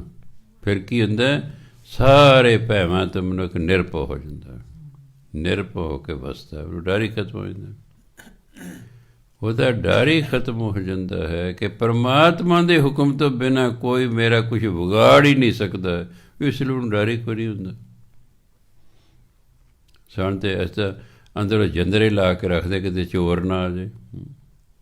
ਲਾਉਣੇ ਕਿ ਕੁੰਡੀਆਂ ਚੱਲ ਜਾਂਦੇ ਨੇ ਅੰਦਰ, ਕੁੰਡੀਆਂ ਦੇ ਲਾਉਣੇ, ਕਈ ਵਾਰੀ ਦੋ ਦੋ ਵੀ ਲਾਉਂਦੇ ਹਾਂ ਵੀ ਇੱਕ ਕਿਤੇ ਖੋਲ੍ਹੀ ਨਾ ਜਾਵੇ, ਧੱਕਾ ਮਾਰੇ ਕਿਤੇ ਚੜੀ ਜਾਂਦੀ। ਅੱਜ ਕੱਲ੍ਹ ਕੁੰਡੀਆਂ ਦੀਆਂ ਦੋ ਦੋ ਲਾ ਕੇ ਰੱਖਦੇ ਵੀ ਕਿਤੇ ਚੋਰ ਨਾ ਆ ਜਾਏ। ਇਹ ਨਹੀਂ ਕਿ ਮੈਂ ਨਹੀਂ ਲਾਉਂਦਾ, ਸਾਰੀ ਕੁੰਡੀ ਲਾ ਕੇ ਰੱਖਦੇ, ਕਿਉਂਕਿ ਕੋਈ ਵੀ ਨਹੀਂ ਤਾਂ ਬੂਥਾ ਚੱਕ ਕੇ ਅੰਦਰ ਆ ਜਾਂਦਾ ਹੈ। ਮੈਂ ਬੈਡਰੂਮ 'ਚ ਆਪਣੇ ਕੱਪੜੇ ਬਦਲ ਰਹੇ, ਚਲੋ ਸ਼ੁਕਰ ਹੈ ਜੇ ਜਿਹੜਾ ਅੰਮ੍ਰਿਤਧਾਰੀ ਹੁੰਦਾ ਅਲਫ ਨੰਗਾ ਨਹੀਂ ਹੁੰਦਾ ਹੈ, ਕਛਹਿਰਾ ਪਾਇਆ, ਮੈਂ ਕੱਪੜੇ ਆ ਗਏ ਪੈ ਗਿਆ ਮੈਨੂੰ। ਮੈਂ ਤੈਨੂੰ ਇਹ ਨਹੀਂ ਅਕਲ ਨਹੀਂ ਹੈ, ਤੂੰ ਕੋਈ ਆਵਾਜ਼ ਨਹੀਂ ਮਾਰੀ ਕੁਛ, ਸਿੱਧੇ ਤੂੰ ਬੈਡਰੂਮ 'ਚ ਆ ਗਿਆ। ਮੈਂ ਅੱਜ ਜਾ ਕੇ ਮੈਂ ਤੇਰਾ ਕੁਟਾਪਾ ਕਰਨਾ, ਮੈਂ ਤੈਨੂੰ ਇਹ ਨਹੀਂ ਅਕਲ ਨਹੀਂ ਤੁਹਾਨੂੰ ਵੀ ਬੰਦਾ ਦਿਸ ਨਹੀਂ ਰਿਹਾ ਅਤੇ ਅਸੀਂ ਆਵਾਜ਼ ਮਾਰ ਕੇ ਬਾਬਾ ਜੀ ਮੈਂ ਫਿਰ ਕਹਾਂ ਵੀ ਹਾਂ ਆਓ ਜੀ, ਫਿਰ ਆਓ। ਤੂੰ ਉਂਝ ਬੂਥਾ ਚੱਕ ਕੇ ਅੰਦਰ ਆ ਗਿਆ। ਮੈਂ ਤਾਂ ਚੱਲ ਮੈਂ ਕੁਆਰਾ ਅਤੇ ਮੈਂ ਵਿਆਹ ਵਰਿਆ ਹੁੰਦਾ ਬੈਡਰੂਮ 'ਚ, ਹਾਂਜੀ ਫਿਰ ਮੈਂ ਤਾਂ ਨਾ ਮਾਂ ਪਿਓ ਨੇ ਅਕਲ ਸਿਖਾਈ ਹੈ ਬੱਚਿਆਂ ਨੂੰ, ਨਾ ਟੀਚਰਾਂ ਨੇ ਸਿਖਾਈ ਹੈ। ਝੁੱਡੂ ਦੇ ਝੁੱਡੂ ਹੀ ਸੰਸਾਰ ਤੋਂ ਤੁਰ ਜਾਣਗੇ। ਵੀ ਇੱਕ ਦਫਾ ਡਰਾਇੰਗ ਨੂੰ ਸਾਹਮਣੇ ਦਿਸ ਰਿਹਾ, ਫਿਰ ਤਾਂ ਹੋਰ ਗੱਲ ਹੈ। ਮੈਂ ਦਿਸ ਹੀ ਨਹੀਂ ਤੁਹਾਨੂੰ ਰਿਹਾ ਅਤੇ ਤੁਸੀਂ ਚੋਰਾਂ ਵਾਂਗੂ ਅੰਦਰ ਆ ਗਏ। ਐਂ ਇੱਕ ਵਾਰੀ ਗੁਲਜ਼ਾਰ ਨੂੰ ਪੈ ਗਈ ਸੀ। ਮੈਂ ਕਿਹਾ ਮਤਲਬ ਹੈ ਤੂੰ ਚੋਰਾਂ ਵਾਂਗੂ ਅੰਦਰ ਆ ਗਏ, ਕੋਈ ਖੜਕਾ ਨਹੀਂ ਕਰ ਸਕਦੇ, ਕੋਈ ਆਵਾਜ਼ ਨਹੀਂ ਮਾਰ ਸਕਦੇ ਹੈ। ਮੈਂ ਖਬਰਦਾਰ ਅੱਗੇ ਤੋਂ ਕਿਤੇ ਬੈਡਰੂਮ 'ਚ ਆਏ ਬਿਨਾਂ ਆਵਾਜ਼ ਮਾਰੇ ਹੋਏ। ਤੁਹਾਡੇ ਲੋਕਾਂ ਦੇ ਬੈਠੇ ਡਰਾਇੰਗ ਰੂਮ ਹੈ, ਬੈਠੋ ਉੱਥੇ, ਆਲਾ ਜੇ ਤਿਆਰ ਹੋ ਰਿਹਾ ਬਾਹਰ ਆ ਜਾਏਗਾ, ਤੁਹਾਨੂੰ ਦੱਸੇਗਾ। ਜਿੰਨਾ ਚਿਰ ਅੰਦਰੋਂ ਜਵਾਬ ਨਾ ਆਵੇ, ਖਬਰਦਾਰ ਜੀ ਕਿਤੇ ਘਰ ਅੰਦਰ ਵੜੇ ਤਾਂ ਪਹਿਲਾਂ ਆਵਾਜ਼ ਮਾਰੋ ਵੀ ਬਾਬਾ ਜੀ ਮੈਂ ਬੋਲਾਂਗਾ, ਫਿਰ ਦੇਖੋ ਵੀ ਬਾਬਾ ਜੀ ਕੀ ਕਹਿੰਦੇ, ਰੁਕ ਜਾ ਜਾਂ ਆ ਜਾ, ਉਸ ਤੋਂ ਬਾਅਦ ਫਿਰ ਅੰਦਰ ਆਓ। ਇਹ ਨਹੀਂ ਮੇਰਾ ਆਵਾਜ਼ ਮਾਰ ਕੇ ਅੰਦਰ ਆ ਜਾਓ ਜੀ। ਹਾਂਜੀ ਹੋ ਸਕਦਾ ਮੈਂ ਕਹਾਂ ਪਏ ਜੀ ਰੁਕ ਜਾ 5 ਮਿੰਟ। ਫਿਰ ਮੇਰਾ ਜਿੰਨੇ ਸੁਣ ਰਹੇ ਨੇ ਅੱਗੇ ਤੋਂ ਸਾਵਧਾਨ, ਇਹ ਨਹੀਂ ਕਿ ਬਾਬੇ ਦੇ ਕੋਲ ਆਉਣਾ ਹੈ, ਕਿਸੇ ਦੇ ਘਰ ਵੀ ਜਾਓ। ਉਹ ਗੱਲਾਂ ਜਿਹੜੀਆਂ ਲੋਕਾਂ ਨੇ ਐਮ ਏ ਕਰਕੇ ਪਾਸ, ਮੈਨੂੰ 7ਵੀਂ 'ਚ ਮੇਰੇ ਭਰਾ ਨੇ ਸਾਰੀਆਂ ਸਿਖਾਤੀਆਂ ਸਨ। ਇਹਨੂੰ ਕਹਿੰਦੇ ਐਟੀਕੇਟ, ਚੱਜ ਚਾਰ, ਜ਼ਿੰਦਗੀ ਜਿਉਣੀ ਕਿਵੇਂ ਹੈ। ਉਹ ਕਹਿੰਦੇ ਕਿਹਦੇ ਘਰ ਜਾਓ, ਜੇ ਦਰਵਾਜ਼ਾ ਖੁੱਲ੍ਹਾ ਹੈ ਫਿਰ ਆਵਾਜ਼ ਮਾਰੋ। ਫਿਰ ਉਹਦਾ ਜੇ ਵੱਡਾ ਹੈ ਤਾਂ ਮਾਮਾ ਜੀ, ਚਾਚਾ, ਤਾਏ ਵੀ, ਜੋ ਵੀ, ਉਸ ਤਰ੍ਹਾਂ ਆਵਾਜ਼ ਮਾਰੋ। ਛੋਟਾ ਦਾ ਨਾਮ ਲੈ ਕੇ ਆਵਾਜ਼ ਮਾਰੋ। ਫਿਰ ਦੇਖੋ ਅੰਦਰ ਕੀ ਕਹਿੰਦਾ, ਜੋ ਕਹਿੰਦਾ ਆ ਜਾਓ ਜੀ ਤਾਂ ਫਿਰ ਚਲੇ ਜਾਓ, ਅਤੇ ਜੇ ਕਹਿੰਦਾ ਮੈਂ ਆ ਰਿਹਾ ਜੀ ਫਿਰ ਉੱਥੇ ਰੁਕ ਜਾਓ। ਜੇ ਦਰਵਾਜ਼ਾ ਬੰਦ ਹੈ ਫਿਰ ਬੈਲ ਖੜਕਾਓ, ਜੇ ਦਰਵਾਜ਼ਾ ਖੜਕਾਓ, ਜੇ ਬੈਲ ਨੇ ਫਿਰ ਦਰਵਾਜ਼ਾ ਖੜਕਾਓ, ਆਵਾਜ਼ ਮਾਰੋ। ਜਿੰਨਾ ਚਿਰ ਅੰਦਰ ਹਾਂ ਨਾ ਨਹੀਂ ਹੁੰਦੀ ਉਹਨਾਂ ਚਿਰ ਉੱਥੇ ਗੇਟ 'ਤੇ ਹੀ ਖੜ੍ਹੇ ਰਹਿਣਾ ਹੁੰਦਾ। ਜੇ ਦਰਵਾਜ਼ਾ ਖੁੱਲ੍ਹਾ ਸੀ, ਖੁੱਲ੍ਹਾ ਜਾਂਦੇ ਹੋਏ ਛੱਡ ਜਾਓ, ਜੇ ਬੰਦ ਸੀ ਤਾਂ ਬੰਦ ਕਰਕੇ ਜਾਓ। ਇਹ ਨਾ ਵੇਲਾ ਵਾਰੀ ਵਾਰੀ ਉੱਠ ਕੇ ਤੁਹਾਡੇ ਦਰਵਾਜ਼ੇ ਬੰਦ ਕਰਦੇ ਰਹੇ। ਦਰਵਾਜ਼ਾ ਤੈਨੂੰ ਖੁੱਲ੍ਹਾ ਮਿਲਿਆ ਸੀ, ਜਾਂਦੇ ਹੋਏ ਖੁੱਲ੍ਹਾ ਛੱਡ ਜਾਓ, ਬੰਦ ਮਿਲਿਆ ਸੀ, ਜਾਂਦੇ ਬੰਦ ਕਰਕੇ ਜਾਓ। ਬਿਨਾਂ ਅੰਦਰੋਂ ਜਵਾਬ ਆਏ ਕਿਸੇ ਦੇ ਘਰ ਨਹੀਂ ਵੜੀਦਾ ਹੁੰਦਾ। ਸੋ ਜਿੰਨੇ ਵੀ ਸੁਣ ਰਹੇ ਆਪਣੇ ਬੱਚਿਆਂ ਨੂੰ ਸਮਝਾ ਦਿਓ ਸਾਰੇ, ਤੁਸੀਂ ਚੱਜ ਚਾਰ ਦੇਣਾ ਜਾਂ ਟੀਚਰ ਦਿੰਦੇ ਨੇ, ਅਤੇ ਟੀਚਰ ਤਾਂ ਕਿੰਨੇ ਆਪ ਹੀ ਸ਼ਰਾਬਾਂ ਪੀ ਰਹੇ, ਮੈਨੂੰ ਕਹਿੰਦੇ ਇਹਨਾਂ ਕੀ ਚੱਜ ਚਾਰ ਦੇਣਾ ਕਿਸੇ ਨੂੰ। ਸਾਡੇ ਇੱਕ ਪੀਟੀ ਹੁੰਦਾ ਸੀ, ਪੀ ਕੇ ਹੀ ਆਇਆ ਕਰਦਾ ਸੀ। ਇੱਕ ਦਿਨ ਲੈਕਚਰ ਕਰਨ ਲੱਗਾ ਸਟੇਜ 'ਤੇ, ਜੋ ਲੱਗੇ ਤਾੜੀਆਂ ਮਾਰਨ, ਮੈਂ ਕੰਨ 'ਚ ਕਿਹਾ ਮੈਂ ਚੁੱਪ ਕਰਕੇ ਬਹਿ ਜਾ ਯਾਰ, ਕੀ ਤੂੰ ਆਪਣਾ ਜਲੂਸ ਕਰਾਉਣਾ ਵੀ ਆ ਪੀਤੀ ਹੋਈ ਹੈ, ਇਹ ਸਾਨੂੰ ਕੀ ਸਿੱਖਿਆ ਦੇਗਾ। ਸੋ ਦੋ ਨਹੀਂ ਸਮਝਾਉਣਾ ਹੁੰਦਾ, ਜਾਂ ਮਾਂ ਪਿਓ ਨੇ ਸਮਝਾਉਣਾ ਜਾਂ ਟੀਚਰ ਨੇ ਸਮਝਾਉਣਾ, ਅਤੇ ਦੋਨਾਂ ਨੇ ਨਹੀਂ ਸਮਝਾਇਆ ਤਾਂ ਫਿਰ ਤਾਂ ਬੰਦਾ ਉਜੜ ਰਹਿ ਜਾਂਦਾ ਹੈ। ਜਾਂ ਉਹ ਪਿਛਲੇ ਜਨਮ ਤੋਂ ਹੀ ਸਿੱਖ ਕੇ ਆਇਆ ਹੈ ਵੀ ਹਾਂ ਉਹਦੇ ਸੰਸਕਾਰ ਹੀ ਇੰਨੇ ਤਗੜੇ ਨੇ ਵੀ ਉਹਨੂੰ ਨੌਲੇਜ ਹੈ, ਗਿਆਨ ਹੈ ਪਿਛਲੇ ਜਨਮਾਂ ਕਾਰਨ। ਸੋ ਤਾਂ ਸਾਰਿਆਂ ਨੂੰ ਦੱਸਿਆ ਜਾਂਦਾ ਵੀ ਇਸ ਤਰ੍ਹਾਂ ਲੋਕ ਕਰਦੇ ਨੇ। ਸੋ ਗੁਰੂ ਮਹਾਰਾਜ ਕਹਿੰਦੇ ਭੈ ਤੇ ਨਿਰਭਉ ਹੋਏ ਬਸੰਨ। ਭੈ ਤੋਂ ਮਨੁੱਖ ਨਿਰਭਉ ਹੋ ਜਾਂਦਾ, ਉਹਨੂੰ ਕੋਈ ਡਰ ਹੀ ਨਹੀਂ ਰਹਿੰਦਾ, ਕਿਉਂਕਿ ਉਹਨੂੰ ਪਰਮਾਤਮਾ 'ਤੇ ਵਿਸ਼ਵਾਸ ਆ ਗਿਆ ਹੈ ਕਿ ਜੋ ਕੁਛ ਹੋ ਰਿਹਾ ਪਰਮਾਤਮਾ ਦੇ ਹੁਕਮ ਨਾਲ ਹੋ ਰਿਹਾ, ਅਤੇ ਜੋ ਹੋ ਰਿਹਾ ਠੀਕ ਹੋ ਰਿਹਾ ਹੈ। ਹੁਣ ਇਹ ਨਹੀਂ ਤਾਂ ਵੀ ਪਰਮਾਤਮਾ ਨੇ ਗਲਤ ਕੀਤਾ ਜੀ। ਇੱਕ ਵਾਰ ਬਿਮਾਰ ਹੋ ਕੇ ਮੈਂ ਹਸਪਤਾਲ, ਜਿਹੜਾ ਬਾਬਾ ਜੀ ਤੁਸੀਂ ਤਾਂ ਇੰਨਾ ਪਾਠ ਕਰਦੇ ਸੀ, ਤੁਸੀਂ ਤਾਂ ਇੰਨਾ ਸਿਮਰਨ ਕਰ, ਤੁਸੀਂ ਵੀ ਬਿਮਾਰ ਹੋ ਗਏ ਜੀ। ਮੈਂ ਵਿਚਾਰੇ ਮੇਰੀ ਕਥਾ ਵੀ ਸੁਣਦੇ, ਅਜੇ ਵੀ ਅਗਿਆਨੀ ਦੇ ਅਗਿਆਨੀ ਨੇ, ਕਥਾ ਵੀ ਸੁਣਦੇ ਨੇ, ਇਹ ਅਜੇ ਵੀ ਅਗਿਆਨੀ ਦੇ ਅਗਿਆਨੀ ਨੇ। ਇਹ ਸਮਝ ਜਿਹੜੇ ਪਾਠ ਕਰਦੇ ਸਿਮਰਨ ਉਹ ਕਦੇ ਬਿਮਾਰ ਹੀ ਨਹੀਂ ਹੁੰਦਾ। ਵੀ ਭਲੇ ਮਾਨਸੋ ਸਰੀਰ ਮਸ਼ੀਨਰੀ ਹੈ, ਅਤੇ ਮਸ਼ੀਨਰੀ ਨੇ ਸਮੇਂ ਭਰ ਕੇ ਖਰਾਬ ਹੋਣਾ। 8ਵੇਂ ਪਾਤਸ਼ਾਹ ਤੋਂ ਵੱਧ ਤਾਂ ਨਹੀਂ ਸਾਡੀ ਉੱਚੀ ਅਵਸਥਾ ਹੋ ਸਕਦੀ। ਉਹ ਵੀ ਚੀਚਕ ਨਾਲ ਡੈਥ ਹੋਈ ਸੀ ਉਹਨਾਂ ਦੀ, ਵੀ ਚੀਚਕ ਹੋ ਗਈ ਸੀ ਉਹਨਾਂ ਨੂੰ ਅਖੀਰ 'ਤੇ, ਜਿਹਨੂੰ ਮਾਤਾ ਕਹਿੰਦੇ ਮਾਤਾ ਨਿਕਲੇ ਸੀ। ਬੁਖਾਰ ਇੰਨਾ ਤੇਜ਼ ਚੜ੍ਹਿਆ ਕਿ ਉਹਨੂੰ ਪਤਾ ਲੱਗੇ ਸਾਡਾ ਅੰਤਮ ਸਮਾਂ ਆ ਗਿਆ। ਸਿਰਫ ਇੰਨੇ ਹੀ ਕਹਿ ਸਕੇ ਵਿਚਾਰੇ, ਹੱਥ ਨਾਰੀਅਲ ਫੜਿਆ, ਲੇਟੇ ਹੋਏ ਨੇ, ਹੱਥ ਨਾਰੀਅਲ ਫੜਿਆ, 5 ਪੈਸੇ ਪੜ੍ਹੇ, ਕਹਿੰਦੇ ਬਾਬਾ ਬਕਾਲੇ, ਬਸ ਇੰਨਾ ਕਹਿ ਤਾਂ ਸਰੀਰ 'ਤੇ ਆ ਗਈ। ਇਹ ਮਸ਼ੀਨਰੀ ਹੈ, ਹਰ ਇੱਕ ਮਸ਼ੀਨਰੀ ਨੇ ਸਮਾਂ ਪਾ ਕੇ ਖਰਾਬ ਹੋਣਾ। ਜਿਹੜੀ ਲੋਹੇ ਦੀ ਇਹਨਾਂ ਮਸ਼ੀਨਰੀਆਂ ਹੁੰਦੀਆਂ ਉਹਨਾਂ ਦੇ ਠੀਕ ਕਰਨ ਮਕੈਨਿਕ ਕਹਿੰਦੇ ਨੇ। ਸਾਡੇ ਸਰੀਰ ਨੂੰ ਮਸ਼ੀਨਰੀ, ਇਹਨੂੰ ਠੀਕ ਕਰਨ ਡਾਕਟਰ ਕਹਿੰਦੇ ਨੇ। ਬਸ ਮਸ਼ੀਨਰੀ ਹੈ, ਹਰ ਇੱਕ ਮਸ਼ੀਨਰੀ ਨੇ ਸਮਾਂ ਪਾ ਕੇ ਖਰਾਬ ਹੋਣਾ ਹੈ। ਹਾਂ, ਇਹ ਮਸ਼ੀਨਰੀ 'ਤੇ ਨਿਰਭਰ ਹੈ ਕਿ ਇਹਨੂੰ ਪੀਟਰ ਇੰਜਨ ਲੱਗੇ ਕਿ ਕਿਰਲੋਸਕਰ ਲੱਗਾ ਹੋਇਆ। ਬਸ ਇਹ ਜੇ ਇੰਜਣ ਵਧੀਆ ਲੱਗਾ ਤਾਂ ਜ਼ਿਆਦਾ ਸਮਾਂ ਕੱਢ ਜਾਏਗਾ, ਜੇ ਇੰਜਣ ਹੀ ਦੇਸੀ ਹੈ ਤਾਂ ਰੋਜ਼ ਹੀ ਡਾਕਟਰ ਕੋਲ ਜਾਣਾ ਪਏ, ਕਦੇ ਕਾਸੇ ਲਈ ਕਦੇ ਕਾਸੇ ਲਈ, ਕਦੇ ਕੋਈ ਪੁਰਜਾ ਖਰਾਬ ਹੋ ਗਿਆ, ਕਦੇ ਕੋਈ ਖਰਾਬ ਹੋ ਗਿਆ। ਤੂੰ ਦੇਖਿਆ ਨਾ, ਕਈ ਲੋਕ ਬਹੁਤ ਸਮਾਂ ਤੰਦਰੁਸਤ ਰਹਿੰਦੇ ਨੇ, ਬਚਪਨ ਤੋਂ ਇੰਜਣ ਹੀ ਵਧੀਆ ਲੱਗਾ ਹੋਇਆ ਇਹਨਾਂ ਨੂੰ। ਅਤੇ ਕਈ ਵਿਚਾਰੇ ਸਾਡੇ ਵਰਗੇ ਢਿੱਲ ਬੜ ਕੁਛ ਨਾ ਕੋਈ ਹੋਏ, ਕੋਈ ਨਾ ਕੋਈ ਪੁਰਜਾ ਢਿੱਲਾ ਹੀ ਰਹਿੰਦਾ। ਇਹ ਢਿਬਰੀਆਂ ਟਾਈਟ ਕਰਨ ਵਾਲੀਆਂ ਰਹਿੰਦੀਆਂ ਹਨ, ਕੁਦਰਤੀ ਹੁੰਦੇ ਨੇ, ਆਪਣੇ ਆਪਣੇ ਇੰਜਣ ਨੇ। ਪਰ ਹਰ ਇੱਕ ਇੰਜਣ ਨੇ ਸਮਾਂ ਪਾ ਕੇ ਖਰਾਬ ਹੋਣਾ ਅਤੇ ਕੰਡਮ ਵੀ ਹੋਣਾ ਹੈ। ਅਸੀਂ ਜਦੋਂ ਕੰਡਮ ਹੋ ਜਾਂਦੇ ਹਾਂ ਸਾਨੂੰ ਮੜੀਆਂ 'ਚ ਲੈ ਜਾਂਦੇ ਨੇ, ਅਤੇ ਜਿਹੜਾ ਦੂਜਾ ਇੰਜਣ ਜਦੋਂ ਕੰਡਮ ਹੁੰਦਾ ਉਹਨੂੰ ਕਬਾੜੀਏ ਕੋਲ ਲੈ ਜਾਂਦੇ। ਬਸ ਜਾਂਦੇ ਦੂਜੇ ਥਾਂ 'ਤੇ ਹੀ ਨੇ, ਉੱਥੇ ਕੋਈ ਨਹੀਂ। ਤੁਹਾਡਾ ਇੰਜਣ ਖਰਾਬ ਹੋ ਗਿਆ, ਮਸ਼ੀਨਰੀ ਕੋਈ ਰੱਖੀ ਹੈ, ਘਰ ਨਹੀਂ ਰੱਖੋਗੇ ਖਰਾਬ ਨਹੀਂ, ਪਈ ਰਹੇ ਅਤੇ ਘਰ ਹੀ ਰੱਖ, ਚਲ ਜਿੰਨੇ ਦੇ 100-200 ਵਿਕਦੀ ਹੈ ਵੇਚੋ ਕਬਾੜੀਏ ਕੋਲ। ਅਤੇ ਬੰਦੇ ਦੀ ਵੀ ਜਦੋਂ ਮਸ਼ੀਨਰੀ ਫੇਲ ਹੋ ਜਾਂਦੀ, ਕੋਈ ਨਹੀਂ ਘਰ ਰੱਖਦਾ, ਕੱਢੋ ਹੋਈ। ਹਾਂਜੀ,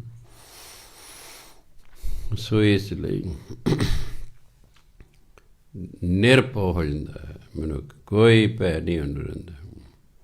ਜਿਸ ਤੇ ਉਪਜਿਆ ਤਿਸ ਮਾਹੇ ਸਮਾਨ। ਇਹੀ ਕਾਰਨ ਹੈ ਕਿ ਇਹੋ ਜਿਹਾ ਇਨਸਾਨ ਜਿਸ ਤੋਂ ਪੈਦਾ ਹੋਇਆ ਅਖੀਰ ਉਸੇ ਵਿੱਚ ਹੀ ਲੀਨ ਹੋ ਜਾਂਦਾ ਹੈ। ਅਸੀਂ ਕਿਸ ਤੋਂ ਪੈਦਾ? ਮਾਂ ਬਾਪ ਤੋਂ ਨਹੀਂ, ਅਸੀਂ ਪਰਮਾਤਮਾ ਦੀ ਅੰਸ਼ ਹਾਂ, ਪਰਮਾਤਮਾ ਤੋਂ ਹੀ ਪੈਦਾ ਹੋਏ ਹਾਂ, ਅਤੇ ਅਸੀਂ ਪਰਮਾਤਮਾ ਦੇ ਵਿੱਚ ਹੀ ਜਾ ਕੇ ਰਲਣਾ ਹੈ। ਬਸਤ ਮਾਏ ਲੈ ਬਸਤ ਗਡਾਈ। ਜਿਵੇਂ ਕਣਕ ਹੈ, ਦੂਜਾ ਢੇਰ ਵੀ ਕਣਕ ਦਾ ਹੈ, ਇੱਕ ਢੇਰ ਨੂੰ ਚੱਕ ਕੇ ਦੂਜੇ ਢੇਰ 'ਚ ਰਲਾ ਦਿਓ, ਨਹੀਂ ਪਤਾ ਲੱਗਦਾ, ਮਿਲ ਗਿਆ ਆਪਸ 'ਚ, ਕਿਉਂਕਿ ਇੱਕੋ ਕਿਸਮ ਸੇ। ਗਡਾਈ ਹੁੰਦਾ ਰਲ ਜਾਣਾ। ਜਿਵੇਂ ਇੱਕੋ ਪ੍ਰਕਾਰ ਦੀ ਵਸਤੂ ਦੂਸਰੀ ਵਸਤੂ ਦੇ ਵਿੱਚ ਰਲ ਜਾਂਦੀ ਹੈ ਤਾਂ ਕੋ ਭਿੰਨ ਨਾ ਕਹਿਣਾ ਜਾਏ, ਫਿਰ ਅਸੀਂ ਉਹਨੂੰ ਅੱਡ ਨਹੀਂ ਕਹਿ ਸਕਦੇ, ਕਿਉਂਕਿ ਇੱਕੋ ਕਿਸਮ ਸੇ। ਸੋ ਜਿਹੜਾ ਸਾਡਾ ਖਾਸਾ ਹੈ ਉਹ ਇੱਕੋ ਹੀ ਹੈ ਪਰਮਾਤਮਾ ਅਤੇ ਸਾਡਾ, ਅਸੀਂ ਉਹਦੀ ਅੰਸ਼ ਹਾਂ, ਅਸੀਂ ਫਿਰ ਉਹਦੇ ਵਿੱਚ ਹੀ ਜਾ ਕੇ ਰਲਣਾ, ਅਤੇ ਫਿਰ ਸਾਨੂੰ ਅੱਡ ਨਹੀਂ ਕਰ ਸਕਦਾ ਕੋਈ। ਤਾਂ ਕੋ ਭਿੰਨ ਨਾ ਕਹਿਣਾ ਚਾਹੀਏ, ਫਿਰ ਉਹਨੂੰ ਅੱਡ ਨਹੀਂ ਕਿਹਾ ਜਾ ਸਕਦਾ। ਬੂਝੈ ਬੂਝਨਹਾਰ ਵਿਵੇਕ। ਜਿਹੜਾ ਬੂਝਨਹਾਰ ਹੈ ਨਾ ਉਹ ਬੁੱਝ ਲੈਂਦਾ ਹੈ, ਉਹ ਪਰਮਾਤਮਾ ਨੂੰ ਬੁੱਝ ਲੈਂਦਾ, ਕਿਉਂਕਿ ਪਰਮਾਤਮਾ ਨੂੰ ਵਿਵੇਕ ਬੁੱਧ ਦਿੱਤੀ ਹੋਈ ਹੈ। ਵਿਵੇਕ ਰੱਬੀ ਮੱਤ ਨੂੰ ਕਹਿੰਦੇ ਨੇ। ਰੱਬੀ ਮੱਤ ਦਿੱਤੀ ਉਹਦੀ ਉਸ ਨੂੰ, ਇਸ ਲਈ ਉਹ ਬੁੱਝਣਹਾਰ, ਉਹ ਬੁੱਝ ਲੈਂਦਾ ਪਰਮਾਤਮਾ ਨੂੰ। ਨਾਰਾਇਣ ਮਿਲੇ ਨਾਨਕ ਏਕ, ਅਤੇ ਜਦੋਂ ਨਾਰਾਇਣ ਦੇ ਨਾਲ ਮਿਲ ਜਾਂਦਾ ਫਿਰ ਇੱਕ ਰੂਪ ਹੋ ਜਾਂਦਾ ਹੈ ਉਹਦੇ ਵਿੱਚ, ਅਤੇ ਨਾਰਾਇਣ 'ਚ ਕੋਈ ਫਰਕ ਨਹੀਂ ਰਹਿੰਦਾ। ਜਲ ਕਾ ਜਲ ਹੁਆਰਾ, ਜੋਤੀ ਜੋਤ ਰਲੀ, ਬਸ ਰਲ ਜਾਂਦੇ ਫਿਰ। ਠਾਕੁਰ ਕਾ ਸੇਵਕ ਆਗਿਆਕਾਰੀ, ਜਿਹੜਾ ਪਰਮਾਤਮਾ ਦਾ ਸੇਵਕ ਹੁੰਦਾ ਉਹ ਪਰਮਾਤਮਾ ਦਾ ਆਗਿਆਕਾਰੀ ਹੁੰਦਾ। ਜਿਵੇਂ ਪਰਮਾਤਮਾ ਕਹਿੰਦਾ ਉਵੇਂ ਕਰਦਾ, ਆਪਣੀ ਮਰਜ਼ੀ ਨਹੀਂ ਕਰਦਾ, ਆਪਣੀ ਮਰਜ਼ੀ ਨਹੀਂ ਕਰਦਾ। ਜਿਵੇਂ ਜਿਹੜਾ ਗੁਰਮੁਖ ਹੁੰਦਾ ਹੈ, ਸਿੱਖ ਹੋਣਾ ਹੋਰ ਗੱਲ ਹੈ, ਗੁਰਮੁਖ ਹੋਣਾ ਹੋਰ ਗੱਲ ਹੈ। ਜਿਹੜਾ ਗੁਰਮੁਖ ਹੁੰਦਾ ਹੈ ਉਹ ਜਿਵੇਂ ਗੁਰੂ ਮਹਾਰਾਜ ਕਹਿੰਦੇ ਉਵੇਂ ਕਰਦਾ। ਉਹ ਸਿੱਖ ਜਿਹੜਾ ਜਿਵੇਂ ਗੁਰੂ ਮਹਾਰਾਜ ਕਹਿੰਦੇ ਉਵੇਂ ਕਰੇ ਉਹਨੂੰ ਕਹਿੰਦੇ ਨੇ ਗੁਰਮੁਖ। ਹੁਣ ਕੌਣ ਕੀ ਕਹਿੰਦੇ ਨੇ? ਗੁਰਮੁਖ। ਜੋ ਗੁਰੂ ਮਹਾਰਾਜ ਕਹਿੰਦੇ ਸਤ ਬਚਨ ਜੀ ਉਸੇ ਤਰ੍ਹਾਂ ਕਰਦਾ, ਆਪਣੇ ਵਿਚਾਰ ਨਹੀਂ ਪ੍ਰਗਟ ਕਰਦਾ ਵੀ ਆਪਾਂ ਜੀ ਐਂ ਕਰ ਲਈਏ।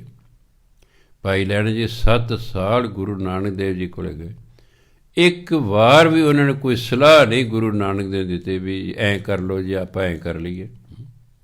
ਜੋ ਗੁਰੂ ਨਾਨਕ ਦੇਵ ਨੇ ਕਿਹਾ ਉਹਨੂੰ 100% ਸੱਚ ਮੰਨਿਆ। ਜੇ ਉਹਨਾਂ ਕਿੱਕਰ ਦੇ, ਕੋਈ ਤਾਂ ਜੰਡ ਕਹਿੰਦਾ, ਕੋਈ ਕਿੱਕਰ ਕਹਿੰਦਾ, ਚਲੋ ਕੋਈ ਨਹੀਂ, ਕੋਈ ਗੱਲ ਵੀ ਦਰਖਤ 'ਤੇ ਚੜ੍ਹ ਜਾ, ਹਲਾ ਦਰਖਤ ਨੂੰ, ਮਠਿਆਈਆਂ ਡਿੱਗਣਗੀਆਂ। ਕੋਈ ਮੰਨਣ ਲਈ ਤਿਆਰ ਨਹੀਂ ਸੀ।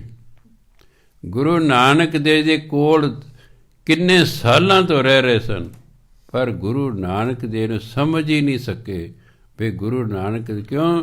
ਮੈਂ ਦੇਖਿਆ ਨਾਲ ਰਹਿਣ ਵਾਲੇ ਵੀ ਘੱਟ ਹੀ ਸਮਝਦੇ ਨੇ। ਜੇ ਗੁਰੂ ਨਾਨਕ ਦੇਵ ਨੂੰ ਵਾਕਈ ਕਿਸੇ ਨੇ ਸਮਝਿਆ ਤੇ ਉਹ ਭਾਈ ਲਹਿਣਾ ਜੀ ਨਹੀਂ ਸਮਝੇ। ਬਾਕੀ ਸਾਰੇ ਕਹਿੰਦੇ ਕਦੇ ਦਰਖਤਾਂ 'ਤੇ ਮਠਿਆਈਆਂ ਡਿੱਗੀਆਂ ਜੀ। ਭਾਈ ਲਹਿਣਾ ਜੀ ਤੁਸੀਂ ਚੜ੍ਹੋ, ਆ ਪਹਿਲਾਂ ਖੇਸ ਵਿਛਾ ਲਓ ਦਰਖਤ ਹੇਠਾਂ, ਚੜ੍ਹੋ, ਮਠਿਆਈਆਂ ਡਿੱਗਣਗੀਆਂ। 7 ਬਚਨ ਜੀ ਖੇਸ ਵਿਛਾਤਾ, ਟਹਿਣ ਲੱਗੇ ਹਲਾਉਣ, ਪੰਜ ਦੀ ਮਠਿਆਈਆਂ ਡਿੱਗ ਰਹੀਆਂ। ਪਰ ਗਿਆ ਖੇਸ, ਕਹਿੰਦੇ ਅੱਛਾ ਭਾਈ ਜਿੰਨੇ ਖਾ ਲਓ ਰੱਜ ਕੇ, ਬਾਕੀ ਲੈ ਚਲੋ ਸੰਗਤ ਨੂੰ ਦੇਵਾਂਗੇ ਕਿਉਂਕਿ ਅੱਜ ਲੱਕੜਾਂ ਗਿੱਲੀਆਂ, ਲੰਗਰ ਨਹੀਂ ਤਿਆਰ ਹੋਣਾ। ਇੰਨਾ ਵਿਸ਼ਵਾਸ, ਇਸ ਲਈ ਗੁਰੂ ਹੋ ਗਏ, ਬਾਕੀ ਰਹਿ ਗਏ ਵਿਚਾਰੇ। ਮੌਕਾ ਹੀ ਹੁੰਦਾ ਬਸ, ਖੁੰਝ ਗਿਆ। ਸੋ ਇੰਨਾ ਵਿਸ਼ਵਾਸ ਕਰੋੜਾਂ 'ਚੋਂ ਕਿਸੇ ਇੱਕ ਨੂੰ ਹੁੰਦਾ ਹੈ। ਠਾਕੁਰ ਦਾ ਜਿਹੜਾ ਸੇਵਕ ਹੈ ਉਹ ਆਗਿਆਕਾਰੀ ਹੁੰਦਾ। ਠਾਕੁਰ ਕਾ ਸੇਵਕ ਸਦਾ ਪੁਜਾਰੀ, ਉਹ ਤਾਂ ਸਦਾ ਪਰਮਾਤਮਾ ਦੀ ਪੂਜਾ ਕਰਦਾ, ਉਹ ਹੋਰ ਕਿਸੇ ਦੀ ਪੂਜਾ ਨਹੀਂ ਕਰਦਾ, ਉਹ ਪਰਮਾਤਮਾ ਦੀ ਪੂਜਾ ਕਰਦਾ। ਸਾਨੂੰ ਤਾਂ ਕੋਈ ਕਹਿੰਦੇ ਫਲਾਣਾ ਪੀਰ ਪੁੱਤਰ ਦੇਗਾ ਤੈਨੂੰ, ਕਿਤੇ ਲੱਗਾ ਇੰਨੀ ਦੇਰ ਗੁਰਦੁਆਰੇ ਜਾਂਦਿਆਂ ਨੂੰ, ਪੁੱਤਰ ਮਿਲਿਆ ਨਹੀਂ ਮਿਲਿਆ, ਚੱਲ ਤੈਨੂੰ ਪੀਰ ਕੋਲ ਲੈ ਕੇ ਜਾਂਦਾ, ਉੱਥੇ ਸਮਾਧ 'ਤੇ ਤੈਨੂੰ ਉੱਥੇ ਪੁੱਤਰ ਮਿਲੇਗਾ। ਅਤੇ ਉੱਥੇ ਕੁਦਰਤੀ ਪੁੱਤਰ ਮਿਲ ਗਿਆ, ਬਸ ਗੁਰੂ ਕਿਤੇ ਗਿਆ ਫਿਰ ਉਹ ਸਮਾਧ ਹੀ ਠੀਕ ਹੈ, ਪੁੱਤਰ ਨਾ ਮਤਲਬ ਸੀ। ਸਾਡਾ ਕਿ ਤਾਂ ਇੰਨਾ ਕੁ ਗੁਰੂ 'ਤੇ ਵਿਸ਼ਵਾਸ ਹੈ। ਅਸੀਂ ਗੁਰੂ ਦੀ ਗੱਲ ਦੇ ਕੇ ਮੰਨਣੀ ਕੋਈ ਨਹੀਂ, ਅਤੇ ਆਪਣੀ ਗੱਲ ਮਨਵਾਉਣੀ ਗੁਰੂ ਤੋਂ। ਇਹ ਤਾਂ ਹੈ ਹੀ ਮਨਮੁਖ। ਹੁਣ ਤਾਂ ਕੋਈ ਗੁਰਮੁਖ ਮੈਨੂੰ ਲੱਭਦਾ ਹੀ ਨਹੀਂ ਵੀ ਜਿਹੜਾ ਕਹੇ ਜੀ ਗੁਰੂ ਮਹਾਰਾਜ ਜਾ ਕੇ ਕਹੇ ਜੀ ਹਾਂ ਬੋਲੇ ਕੀ ਹੁਕਮ ਹੈ ਜੀ, ਨਾ ਸਾਰੇ ਖੜ੍ਹੇ ਹੁੰਦੇ ਨੇ। ਕਈ ਤਾਂ ਮੱਥਾ ਵੀ ਨਹੀਂ ਪਹਿਲਾਂ ਟੇਕਦੇ, ਪਹਿਲਾਂ ਹੀ ਮੰਗਣਾ ਸ਼ੁਰੂ ਕਰਦੇ। ਸਾਨੂੰ ਤਾਂ ਅਜੇ ਤੱਕ ਇੰਨੀ ਅਕਲ ਨਹੀਂ ਆਈ, 80 ਸਾਲਾਂ 90 ਸਾਲਾਂ ਦੇ ਲੋਕ ਹੋ ਗਏ ਵੀ ਗੁਰੂ ਨੂੰ ਪਹਿਲਾਂ ਜਾ ਕੇ ਮੱਥਾ ਟੇਕੀਦੇ ਫਿਰ ਕੁਛ ਮੰਗੀਦਾ। ਸੜਿਆ ਜਿਹਾ ਅਫਸਰ ਹੁੰਦਾ ਹੈ, ਉਹਨੂੰ ਉਹ ਤਾਂ ਪਹਿਲਾਂ ਪੁੱਛ ਕੇ ਜਾਣਗੇ ਉਹਨੂੰ, ਫਿਰ ਬੇਨਤੀ ਕਰਨਗੇ, ਫਿਰ ਪਹਿਲਾਂ ਉਹਨੂੰ ਫਤਿਹ ਬੁਲਾਉਣਗੇ, ਨਮਸਤੇ ਜੋ ਵੀ ਕਹਿ ਕੇ ਫਿਰ ਕਹਿਣਗੇ ਮਹਾਰਾਜ ਮੇਰਾ ਕੰਮ ਕਰ ਦਿਓ ਜੀ। ਗੁਰੂ ਨੂੰ ਮੱਥਾ ਨਹੀਂ ਟੇਕਣਾ, ਲੈਣ ਨਹੀਂ ਦੇਣੀ, ਜਾ ਕੇ ਮੰਗਣਾ ਸ਼ੁਰੂ ਕਰ ਦਿਆ। ਗੁਰੂ ਕਹਿੰਦੇ ਮੈਂ ਇਹੋ ਜਿਹੇ ਸਿੱਖ ਤਿਆਰ ਕਰਕੇ ਆਇਆ ਸੀ। ਇਹ ਉਹਨਾਂ ਦੀ ਔਲਾਦ ਨੇ। ਵੱਡੇ ਵਡੇਰਿਆਂ ਨੂੰ ਸ਼ਰਮ ਆਉਂਦੀ ਵੀ ਅਸੀਂ ਆਹ ਸਾਡੀ ਔਲਾਦ ਹੈ, ਗੁਰੂ ਕੋਲੇ ਗਏ ਨੇ, ਗੁਰੂ ਨੂੰ ਮੱਥੇ ਹੀ ਨਹੀਂ ਟੇਕੇ, ਪਹਿਲੇ ਮੰਗਣਾ ਸ਼ੁਰੂ ਕਰਤਾ। ਅਤੇ 99% ਲੋਕ ਇਹੀ ਕਰਦੇ ਗੁਰਦੁਆਰੇ ਜਾ ਕੇ, ਪਹਿਲੇ ਹੀ ਮੰਗਣਾ ਸ਼ੁਰੂ ਕਰ ਦਿੰਦੇ ਵੀ ਭਲੇ ਬਾਣਸ ਤੁਸੀਂ ਗੁਰੂ ਨੂੰ ਮਿਲਣਾ ਆਇਆ, ਪਹਿਲਾਂ ਕੋਈ ਮੱਥਾ ਟੇਕੋ ਨਾ, ਮੰਗਣਾ ਸ਼ੁਰੂ ਕਰ। ਗੁਰੂ ਬਗੇ ਵਾਹ ਵੇ ਵਾਹ, ਵਾਹ ਸਿੱਖਾ ਤੈਨੂੰ ਇੰਨੀ ਵੀ ਅਕਲ ਨਹੀਂ ਕਿ ਤੂੰ ਪਹਿਲਾਂ ਮੈਨੂੰ ਕੋਈ ਫਤਿਹ ਬੁਲਾ ਦੇ, ਕੋਈ ਮੱਥਾ ਹੀ ਟੇਕ, ਤੂੰ ਤਾਂ ਪਹਿਲੇ ਹੀ ਮੰਗਣਾ ਸ਼ੁਰੂ ਕਰਤਾ। ਇੰਨੀ ਵੀ ਸੋਝੀ ਨਹੀਂ, ਨਾ ਗੁਰਦੁਆਰੇ ਸੋਝੀ ਦਿੰਦੇ ਨੇ। ਹਰ ਰੋਜ਼ ਕਹਿਣਾ ਚਾਹੀਦਾ ਕਥਾਕਾਰਾਂ ਨੂੰ ਕਿ ਭਾਈ ਤੁਸੀਂ ਦੇਖੋ ਸਾਹਿਬ, ਅਸੀਂ ਦੇਖ ਰਹੇ ਕਥਾਕਾਰ ਤਾਂ ਨੋਟ ਕਰਦੇ ਰਹੇ ਨੇ, ਤੁਸੀਂ ਆ ਕੇ ਮੱਥਾ ਨਹੀਂ ਪਹਿਲਾਂ ਟੇਕਦੇ, ਮੰਗਣਾ ਸ਼ੁਰੂ ਕਰ। ਨਹੀਂ ਭਾਈ, ਗੁਰੂ ਜਿਹੜਾ ਹੈ ਸਾਧੂਆਂ ਦਾ ਸਾਧੂ ਹੈ, ਇਹ ਤਾਂ ਰਾਜਿਆਂ ਦਾ ਰਾਜਾ ਹੈ, ਅਤੇ ਤੁਸੀਂ ਪਹਿਲਾਂ ਆ ਕੇ ਮੱਥਾ ਟੇਕਿਆ ਕਰੋ, ਫਿਰ ਕੁਛ ਮੰਗਿਆ ਕਰੋ। ਪ੍ਰਚਾਰ ਕਰੀ ਜਾਓ, ਹੌਲੀ ਹੌਲੀ ਹੌਲੀ ਆਦਤ ਪੈ ਜਾਏਗੀ। ਕਈ ਵਾਰੀ ਰਾਹ 'ਚ ਯਾਦ ਹੋਏਗਾ, ਉੱਥੇ ਜਾ ਕੇ ਭੁੱਲ ਜਾਂਦਾ, ਉੱਥੇ ਜਾ ਕੇ ਫਿਰ ਮੰਗਣਾ ਸ਼ੁਰੂ ਕਰਦੇ, ਮੱਥਾ ਟੇਕ ਭੁੱਲ ਜਾਂਦਾ, ਫਿਰ ਕਿਤੇ ਯਾਦ ਆਉਂਦਾ, ਕਿਸੇ ਦਿਨ ਆਉਂਦੇ ਮੱਥਾ ਟੇਕ ਦਿੰਦਾ। ਹੌਲੀ ਹੌਲੀ ਫਿਰ ਜਦੋਂ ਕਹੀ ਜਾਵਾਂਗੇ, ਆਪਾਂ ਕਹੀ ਜਾਵਾਂਗੇ, ਹੌਲੀ ਹੌਲੀ ਫਿਰ ਲੱਗ ਜਾਏਗਾ। ਜਦੋਂ ਕੋਈ ਲੱਗ ਗਿਆ ਫਿਰ ਠੀਕ ਹੈ। ਹਾਂ, ਬੱਚਾ ਤੁਸੀਂ ਦੇਖੋ, ਪਹਿਲਾਂ ਦੇਖ ਛੋਟਾ ਮੈਂ ਦੇ ਮਾਵਾਂ ਨਾਲ ਆਉਂਦਾ, ਪਹਿਲਾਂ ਮਾਂ ਮੱਥਾ ਟੇਕਦੀ, ਉਹਨੂੰ ਵੇਖ ਕੇ ਬੱਚਾ ਮੱਥਾ ਟੇਕਦਾ। ਫਿਰ ਇਹ ਵੀ ਇਹ ਐ ਗੋਡੇ ਟੇਕ ਰਹੀ ਹੈ, ਇਹ ਇਸ ਤਰ੍ਹਾਂ ਮੱਥਾ ਟੇਕ ਰਹੀ ਹੈ, ਬੱਚਾ ਫਿਰ ਉਸ ਤਰ੍ਹਾਂ ਕਰਦਾ ਹੈ। ਬੱਚੇ ਨੇ ਸਾਡੇ ਤੋਂ ਸਿੱਖਣਾ, ਬੱਚਾ ਨਕਲ ਤੋਂ ਸਿੱਖਦਾ ਹੈ। ਹੁਣ ਨਕਲ ਉਹਨੇ ਕਿਹਦੀ ਕਰਨੀ ਹੈ? ਸ਼ਰਾਬੀ ਬਾਪੂ ਦੀ, ਉਹਦੀ ਨਕਲ ਕਰੇਗਾ। ਬਾਪੂ ਹੀ ਮਾਡਲ ਨਹੀਂ ਹੈ ਤਾਂ ਬੱਚਾ ਕੀ ਕਰੇਗਾ? ਬੜਾ ਮੁਸ਼ਕਿਲ ਹੈ ਬੱਚੇ ਪਾਲਣੇ, ਮਾਡਲ ਬਣਨਾ ਪੈਣਾ। ਜਿਹੋ ਜਿਹਾ ਤੁਸੀਂ ਬੱਚੇ ਨੂੰ ਬਣਾਉਣਾ ਚਾਹੁੰਦੇ, ਪਹਿਲਾਂ ਤੁਹਾਨੂੰ ਆਪ ਉਹੋ ਜਿਹਾ ਹੋਣਾ ਪੈਣਾ। ਹਾਂ, ਪਹਿਲਾਂ ਆਪ ਚੱਜ ਚਾਰੇ ਸਾਰੇ ਸਿੱਖਣੇ ਪੈਣੇ ਨੇ, ਤਾਂ ਜੇ ਬੱਚਾ ਤੁਹਾਡੀ ਨਕਲ ਕਰੂਗਾ। ਬੱਚਾ ਨਕਲ ਰਾਹੀਂ ਸਿੱਖਦਾ ਹੈਗਾ। ਤੁਸੀਂ ਬੋਲਦੇ ਹੋ, ਬੱਚੇ ਤੁਹਾਡੇ ਬੁੱਲ੍ਹਾਂ ਵੱਲ ਵੇਖੀਦੇ ਵੀ ਐਂ ਹਿਲਦੇ ਨੇ, ਉਹ ਉਸ ਤਰ੍ਹਾਂ ਹਿਲਾਉਣਾ ਸ਼ੁਰੂ ਕਰ ਦਿੰਦਾ, ਹੌਲੀ ਹੌਲੀ ਹੌਲੀ ਬੋਲਣ ਲੱਗਦਾ। ਤੁਸੀਂ ਤੁਰਦੇ ਹੋ, ਤੁਹਾਡੇ ਵੇ ਵੇਖੀ ਜਾਂਦਾ ਉਹ, ਪਹਿਲਾਂ ਤੁਰ ਨਹੀਂ ਸਕਦਾ, ਪਹਿਲਾਂ ਰਿੜਦਾ ਉਹ, ਹੌਲੀ ਹੌਲੀ ਫਿਰ ਜਿਹੜਾ ਹੈ ਉਹ ਕਹਿੰਦੇ ਇਹ ਖੜ੍ਹੇ ਨੇ ਹੈ, ਮੈਂ ਰਿੜਦਾ। ਉਹ ਕਿਸੇ ਚੀਜ਼ ਨੂੰ ਹੱਥ ਪਾਉਣ ਦੀ ਕੋਸ਼ਿਸ਼ ਕਰਦਾ, ਮੰਜੀ ਨਾਲ ਕਿਤੇ ਪੈ ਗਿਆ ਹੱਥ, ਉਹ ਖੜ੍ਹੇ ਹੋਣ ਦੀ ਕੋਸ਼ਿਸ਼ ਕਰਦਾ। ਮਾਂ ਪਿਓ ਨਾਲ ਮਦਦ ਕਰ ਦਿੰਦਾ, ਹੌਲੀ ਹੌਲੀ ਉਹ ਖੜ੍ਹਨਾ ਸ਼ੁਰੂ ਕਰ ਦਿੰਦਾ, ਤੁਰਨਾ ਸ਼ੁਰੂ ਕਰ ਦਿੰਦਾ ਹੈ। ਪਹਿਲੇ ਜਿਹੜੇ ਸਿੱਖਿਆ ਦਾਤੇ ਮਾਂ ਪਿਓ ਹੁੰਦੇ ਨੇ, ਉਹਦੇ ਬਾਅਦ ਫਿਰ ਟੀਚਰ ਹੁੰਦੇ ਨੇ। ਸੋ ਮਾਂ ਪਿਓ ਨੂੰ ਵੀ ਐਟੀਕੇਟ ਆਉਣੇ ਚਾਹੀਦੇ ਨੇ, ਅਤੇ ਟੀਚਰਾਂ ਨੂੰ ਵੀ ਆਉਣੇ ਚਾਹੀਦੇ, ਤਾਂ ਜੋ ਕਿ ਸੁਚੱਜਾ ਸਮਾਜ ਪੈਦਾ ਹੋ ਸਕੇ। ਅੱਗੇ ਪ੍ਰਚਾਰਕਾਂ ਨੂੰ ਹੋਣਾ ਚਾਹੀਦਾ ਹੈਗਾ। ਜੇ ਤਿੰਨੋਂ ਹੀ ਲੱਗ ਜਾਣਗੇ ਤਾਂ ਛੇਤੀ ਹੀ ਸਮਾਜ 'ਚ ਸੁਧਾਰ ਹੋ ਜਾਏਗਾ, ਪਰ ਪਹਿਲਾਂ ਆਪ ਸੁਧਰੇ ਹੋਣਾ ਪੈਣਾ ਹੈ। ਜੇ ਅਸੀਂ ਆਪ ਹੀ ਨਹੀਂ ਸੁਧਰੇ ਤਾਂ ਅਸੀਂ ਕਿਸੇ ਨੂੰ ਕੀ ਸੁਧਾਰਾਂਗੇ? ਅਤੇ ਸੁਧਰਨਾ ਬੜਾ ਔਖਾ ਹੈ, ਔਰ ਬਸ ਐਂ ਚੱਲੀ ਜਾਂਦਾ ਕੰਮ। ਸੋ ਗੁਰੂ ਮਹਾਰਾਜ ਕਹਿੰਦੇ, ਠਾਕੁਰ ਕਾ ਸੇਵਕ ਸਦਾ ਪੁਜਾਰੀ। ਠਾਕੁਰ ਦਾ ਸੇਵਕ ਸਦਾ ਹੀ ਪਰਮਾਤਮਾ ਦੀ ਪੂਜਾ ਕਰਦਾ ਹੈ। ਠਾਕੁਰ ਕੇ ਸੇਵਕ ਹੈ ਮਨ ਪ੍ਰਤੀਤ। ਪਰਮਾਤਮਾ ਜਿਹੜਾ ਸੇਵਕ ਹੁੰਦਾ, ਉਹਦੇ ਮਨ 'ਚ ਪਰਮਾਤਮਾ ਪ੍ਰਤੀ ਵਿਸ਼ਵਾਸ ਹੁੰਦਾ ਹੈ, ਉਹਨੂੰ 100% ਹੀ ਵਿਸ਼ਵਾਸ ਹੁੰਦਾ ਹੈ। ਠਾਕੁਰ ਕੇ ਸੇਵਕ ਹੀ ਨਿਰਮਲ ਰੀਤ। ਉਹਦੀ ਜਿਹੜੀ ਜੀਵਨ ਜਾਚ ਹੈ ਨਾ, ਉਹ ਇਹ ਕਲਾਸ ਹੁੰਦੀ ਹੈ। ਜੀਵਨ ਮਰਿਆਦਾ ਉਹਦੀ ਨਿਰਮਲ, ਸ਼ੁੱਧ, ਪਵਿੱਤਰ ਹੁੰਦੀ ਹੈ। ਠਾਕੁਰ ਕੋ ਸੇਵਕ ਜਾਣੈ ਸੰਗ। ਜਿਹੜਾ ਸੇਵਕ ਕਹਿੰਦਾ ਰੱਬ ਮੇਰੇ ਨਾਲ ਹੈ। ਪਰਮਾਤਮਾ ਹਮੇਸ਼ਾ ਹੀ ਆਪਣੇ ਭਗਤਾਂ ਦੇ ਨਾਲ ਹੁੰਦਾ ਹੈ, ਸਿਰਫ ਵਿਸ਼ਵਾਸ ਹੀ ਲਿਆਉਣ ਦੀ ਲੋੜ ਹੈ। ਜਿੱਥੇ ਹਰ ਅਰਾਧੀ ਹੈ ਤਿੱਥੇ ਹਰ ਮਿੱਤ ਸਹਾਈ। ਜੇ ਤੁਸੀਂ ਵਾਹਿਗੁਰੂ ਵਾਹਿਗੁਰੂ ਕਰਦੇ ਤੁਰੇ ਜਾ ਰਹੇ ਹੋ, ਵਾਹਿਗੁਰੂ ਤੁਹਾਡੇ ਨਾਲ ਹੀ ਹੈ, ਨਾਲ ਹੀ ਹੈ। ਤੁਸੀਂ ਬਾਈ ਚਾਂਸ ਮੂਲ ਮੰਤਰ ਦਾ ਜਾਪ ਕਰਦੇ ਤੁਰੇ ਜਾ ਰਹੇ ਹੋ, ਪਿਆਰ ਨਾਲ ਜਾਪ ਕਰੇ, ਗੁਰੂ ਨਾਨਕ ਦੇਵ ਤੁਹਾਡੇ ਨਾਲ ਨੇ। ਇਹ ਸੇਵਕ ਨੂੰ ਵਿਸ਼ਵਾਸ ਹੁੰਦਾ ਹੈ ਕਿ ਪਰਮਾਤਮਾ ਮੇਰੇ ਨਾਲ ਹੈ।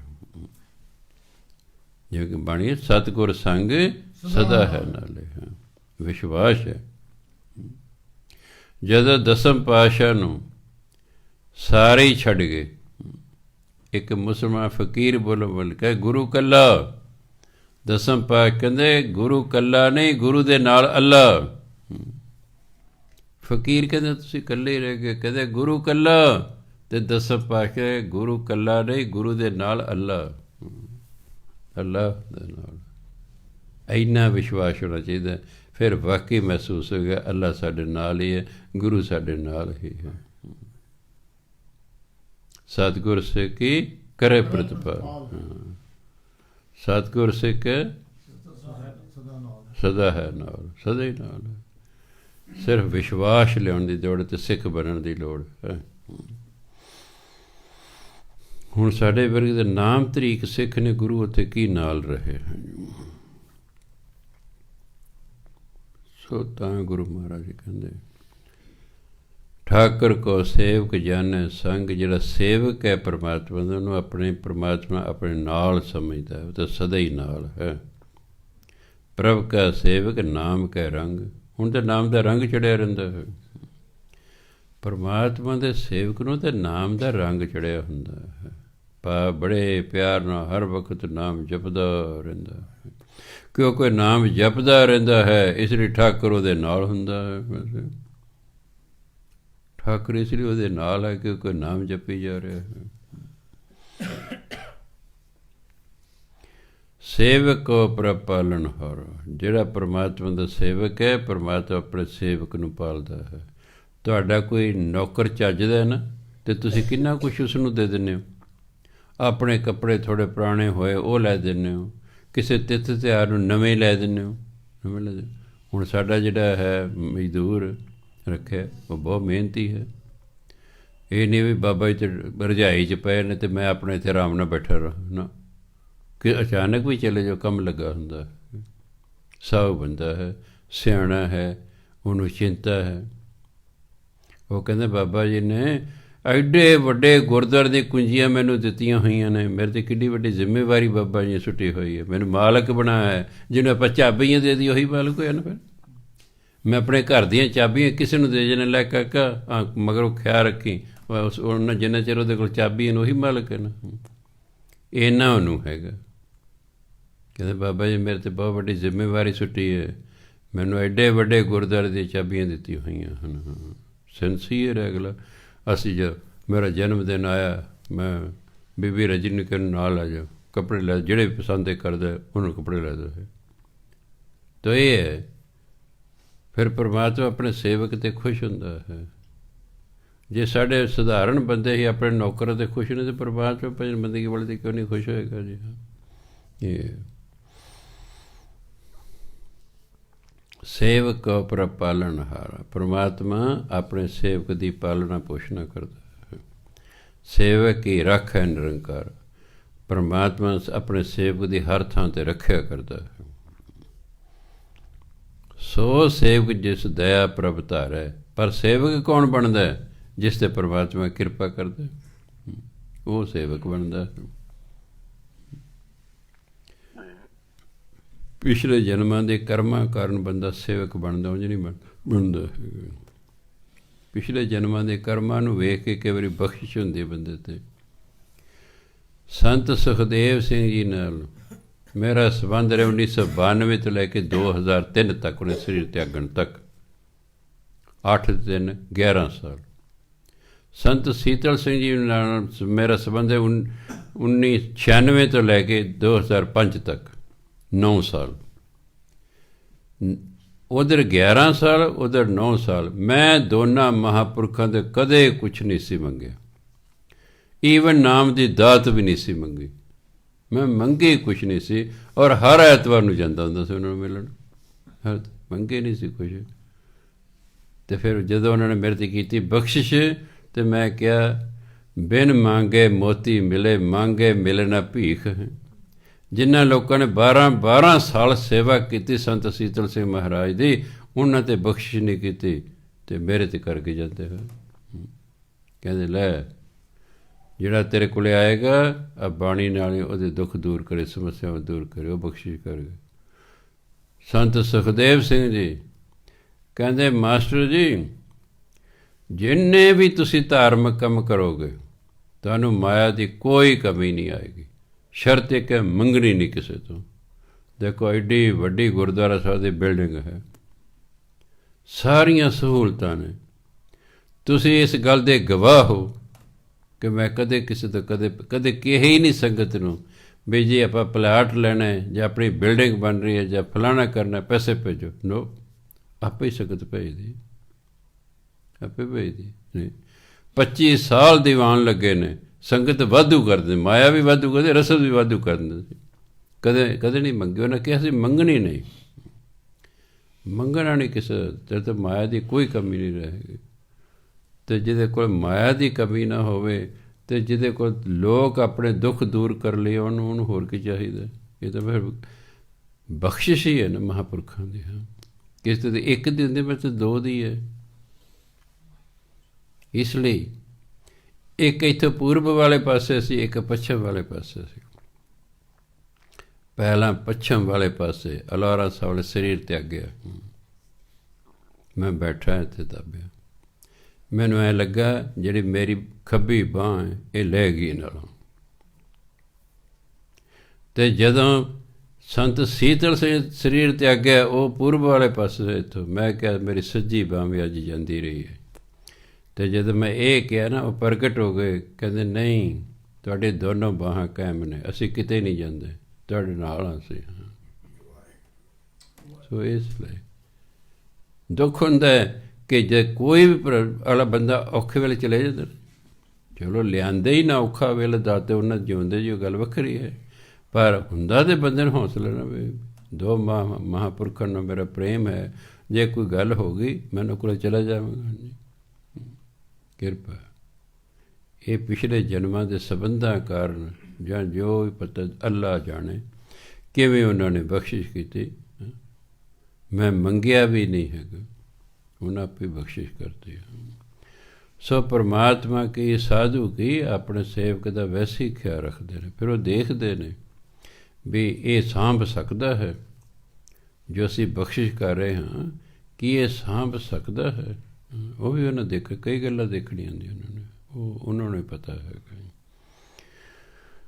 ਸੋ ਜਿਹੜਾ ਕਹਿੰਦੇ ਸੋ ਸੇਵਕ ਜਿਸ ਦਇਆ ਪ੍ਰਭ ਧਾਰੈ, ਜਿਸ 'ਤੇ ਪਰਮਾਤਮਾ ਦਇਆ ਕਰਦਾ ਨਾ, ਉਹ ਪਰਮਾਤਮਾ ਦਾ ਸੇਵਕ ਬਣਦਾ।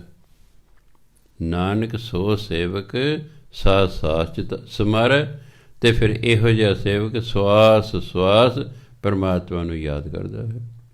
ਇਹਨੂੰ ਸਾਂਸ ਸਾਂਸ ਵੀ ਪੜ੍ਹ ਸਕਦੇ ਹੋ, ਕਿਉਂਕਿ ਸਾਂਸ ਹਿੰਦੀ ਦਾ ਸ਼ਬਦ ਹੈ ਜਿਹੜਾ ਆਪਾਂ ਸਾਹ ਲੈਂਦੇ। ਸਵਾਸ ਤੋਂ ਛੋਟਾ ਬਣਾਇਆ ਸਾਸ। ਸਾਸ ਆਪਣੇ ਆਪ 'ਚ ਕੋਈ ਸ਼ਬਦ ਨਹੀਂ।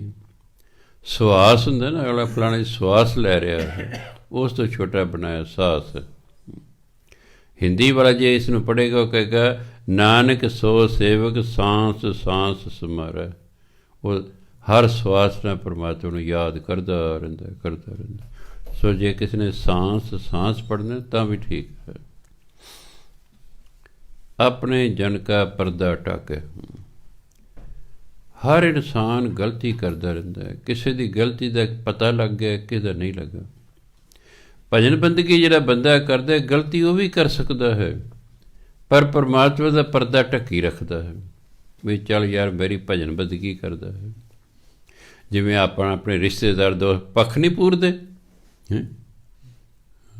ਆਪਣਾ ਦੋਸਤ ਗਲਤ ਵੀ ਹੈ ਤਾਂ ਵੀ ਆਪਾਂ ਥਾਣੇ ਉਹਦੀ ਸਪੋਰਟ ਤੱਕ ਜਾਂਦੇ ਹਾਂ। ਰਿਸ਼ਤੇਦਾਰ ਗਲਤ ਵੀ ਹੈ ਤਾਂ ਵੀ ਆਪਾਂ ਉਹਦੀ ਸਪੋਰਟ 'ਤੇ ਜਾਂਦੇ ਹਾਂ। ਪਰਮਾਤਮਾ ਨੂੰ ਪਤਾ ਹੈ ਕਿ ਇਹ ਗਲਤੀ ਕਰ ਰਿਹਾ ਹੈ, ਪਰ ਇਹ ਮੇਰਾ ਭਗਤ ਹੈ, ਪਰਦੇ ਢੱਕੀ ਰੱਖਦਾ ਹੈ। ਪਰ ਉਹ ਕੀ ਕਰਦਾ, ਉਹਨੂੰ ਨਾ ਮੈਂਟਲੀ ਟਾਰਚਰ ਕਰਦਾ ਰਹਿੰਦਾ ਪਰਮਾਤਮਾ। ਮਾਨਸਿਕ ਤੌਰ 'ਤੇ ਉਹਨੂੰ ਅਸ਼ਾਂਤ ਰੱਖਦਾ ਹੈ ਵੀ ਤੂੰ ਅਜੇ ਵੀ ਸਮਝ ਆ। ਮਾਨਸਿਕ ਤੌਰ 'ਤੇ ਉਹਨੂੰ ਅਸ਼ਾਂਤ ਕਰਦਾ ਹੈ। ਗਲਤ ਤਾਂ ਉਹਨੇ ਕਰ ਲਿਆ, ਪਰ ਉਹਨੂੰ ਫਿਰ ਸ਼ਾਂਤੀ ਨਹੀਂ ਮਿਲਦੀ ਵੀ ਇਹ ਅਸ਼ਾਂਤ ਰਹੇਗਾ ਤਾਂ ਇਹ ਹਟ ਜਾਏਗਾ। ਅਗਰ ਉਹ ਫਿਰ ਨਹੀਂ ਹੀ ਹਟਦਾ, ਫਿਰ ਪਰਮਾਤਮਾ ਦਾ ਪਰਦਾ ਚੱਕ ਜਾਂਦਾ, ਚੱਲ ਜਾਵੇ, ਅਤੇ ਫਿਰ ਸਿੱਧੀ ਜੇਲ੍ਹ ਹੈ। ਤਾਂ ਗਏ ਨਾ ਕਈ ਜੇਲ੍ਹਾਂ 'ਚ। ਪਰਮਾਤਮਾ ਨੇ ਕਈ 17 ਸਾਲ ਪਰਦੇ ਢੱਕੀ ਰੱਖੇ, ਨਹੀਂ ਮੇਰੀ ਗੱਲ ਚੱਕ ਤੇ ਜਾਓ ਜੀ। ਇਸ ਪਰਮਾਤਮਾ ਪਰਦਾ ਆਪਣੇ ਸੇਵਕ ਦੇ ਪਰਦੇ ਢੱਕ ਕੇ ਰੱਖਦਾ ਹੈ। ਹਾਂ, ਸੇਵਕ ਹੀ ਫਿਰ ਨਾ ਮੰਨੇ, ਨਾ ਹਟੇ ਬੁਰਾਈ ਤੋਂ, ਫਿਰ ਉਹ ਕਹਿੰਦਾ ਚੰਗਾ ਜਾ ਫਿਰ ਤੂੰ। ਆਪਣੇ ਸੇਵਕ ਕੀ ਸਰ ਪਰ ਰੱਖ ਹੈ। ਪਰਮਾਤਮਾ ਹਰ ਹਾਲਤ ਆਪਣੇ ਸੇਵਕ ਦੀ ਲਾਜ ਰੱਖਦਾ ਹੈ। ਆਪਣੇ ਦਾਸ ਕੋ ਦੇ ਵਡਾਈ। ਪਰਮਾਤਮਾ ਆਪਣੇ ਦਾਸ ਦੀ ਵਡਿਆਈ ਕਰਾਉਂਦਾ, ਕਿਉਂਕਿ ਪਰਮਾਤਮਾ ਜਿਹੜਾ ਮੇਰੀ ਵਡਿਆਈ ਕਰੇਗਾ ਮੈਂ ਉਹਦੀ ਵਡਿਆਈ ਸੰਸਾਰ ਤੋਂ ਕਰਾਵਾਂਗਾ। ਪਤਾ ਨਹੀਂ ਸਾਨੂੰ ਕਦੋਂ ਸਮਝ ਆਉਣੀ ਹੈ। ਮੈਂ ਕਈ ਵਾਰੀ ਬਾਣੀ ਪੜ੍ਹਦਾ, ਫਿਰ ਮੈਂ ਸੋਚੀ ਜਾਂਦਾ, ਹਰ ਬੰਦਾ ਚਾਹੁੰਦਾ ਮੇਰੀ ਵਡਿਆਈ ਹੋਵੇ। ਪਰਮਾਤਮਾ ਕਹਿੰਦਾ ਤੁਸੀਂ ਮੇਰੀ ਵਡਿਆਈ ਕਰੋ, ਮੈਂ ਤੁਹਾਡੀ ਕਰਾ ਦਾਂਗਾ। ਕਹਿੰਦਾ ਨਾ ਜੀ, ਸਾਡੀ ਵਡਿਆਈ ਹੋਣੀ ਚਾਹੀਦੀ, ਪਰ ਅਸੀਂ ਤੁਹਾਡੀ ਨਹੀਂ ਕਰਨੀ। ਕੰਡੀਸ਼ਨ ਤਾਂ ਫੁੱਲਫਿਲ ਕਰਨੀ ਪਏਗੀ ਨਾ, ਕੰਡੀਸ਼ਨ ਤਾਂ ਪੂਰੀ ਕਰਨੀ। ਪਰਮਾਤਮਾ ਤੁਸੀਂ ਮੇਰੀ ਵਡਿਆਈ ਕਰੋ, ਮੈਂ ਸੰਸਾਰ ਤੋਂ ਤੁਹਾਡੀ ਵਡਿਆਈ ਕਰ ਦਾਂਗਾ। ਫਰੀਦ ਤੂੰ ਮੇਰਾ ਹੋ ਜਾ, ਮੈਂ ਸਾਰਾ ਸੰਸਾਰ ਤੇਰਾ ਕਰ ਦਾਂਗਾ, ਮੈਂ ਸਾਰਾ ਸੰਸਾਰ ਤੇਰਾ ਕਰ ਦਾਂਗਾ, ਤੂੰ ਮੇਰਾ ਹੋ ਜਾ। ਜੇ ਤੂੰ ਮੇਰਾ ਹੋਏ ਰਹੇ, ਸਭ ਜਗ ਤੇਰਾ ਹੋ।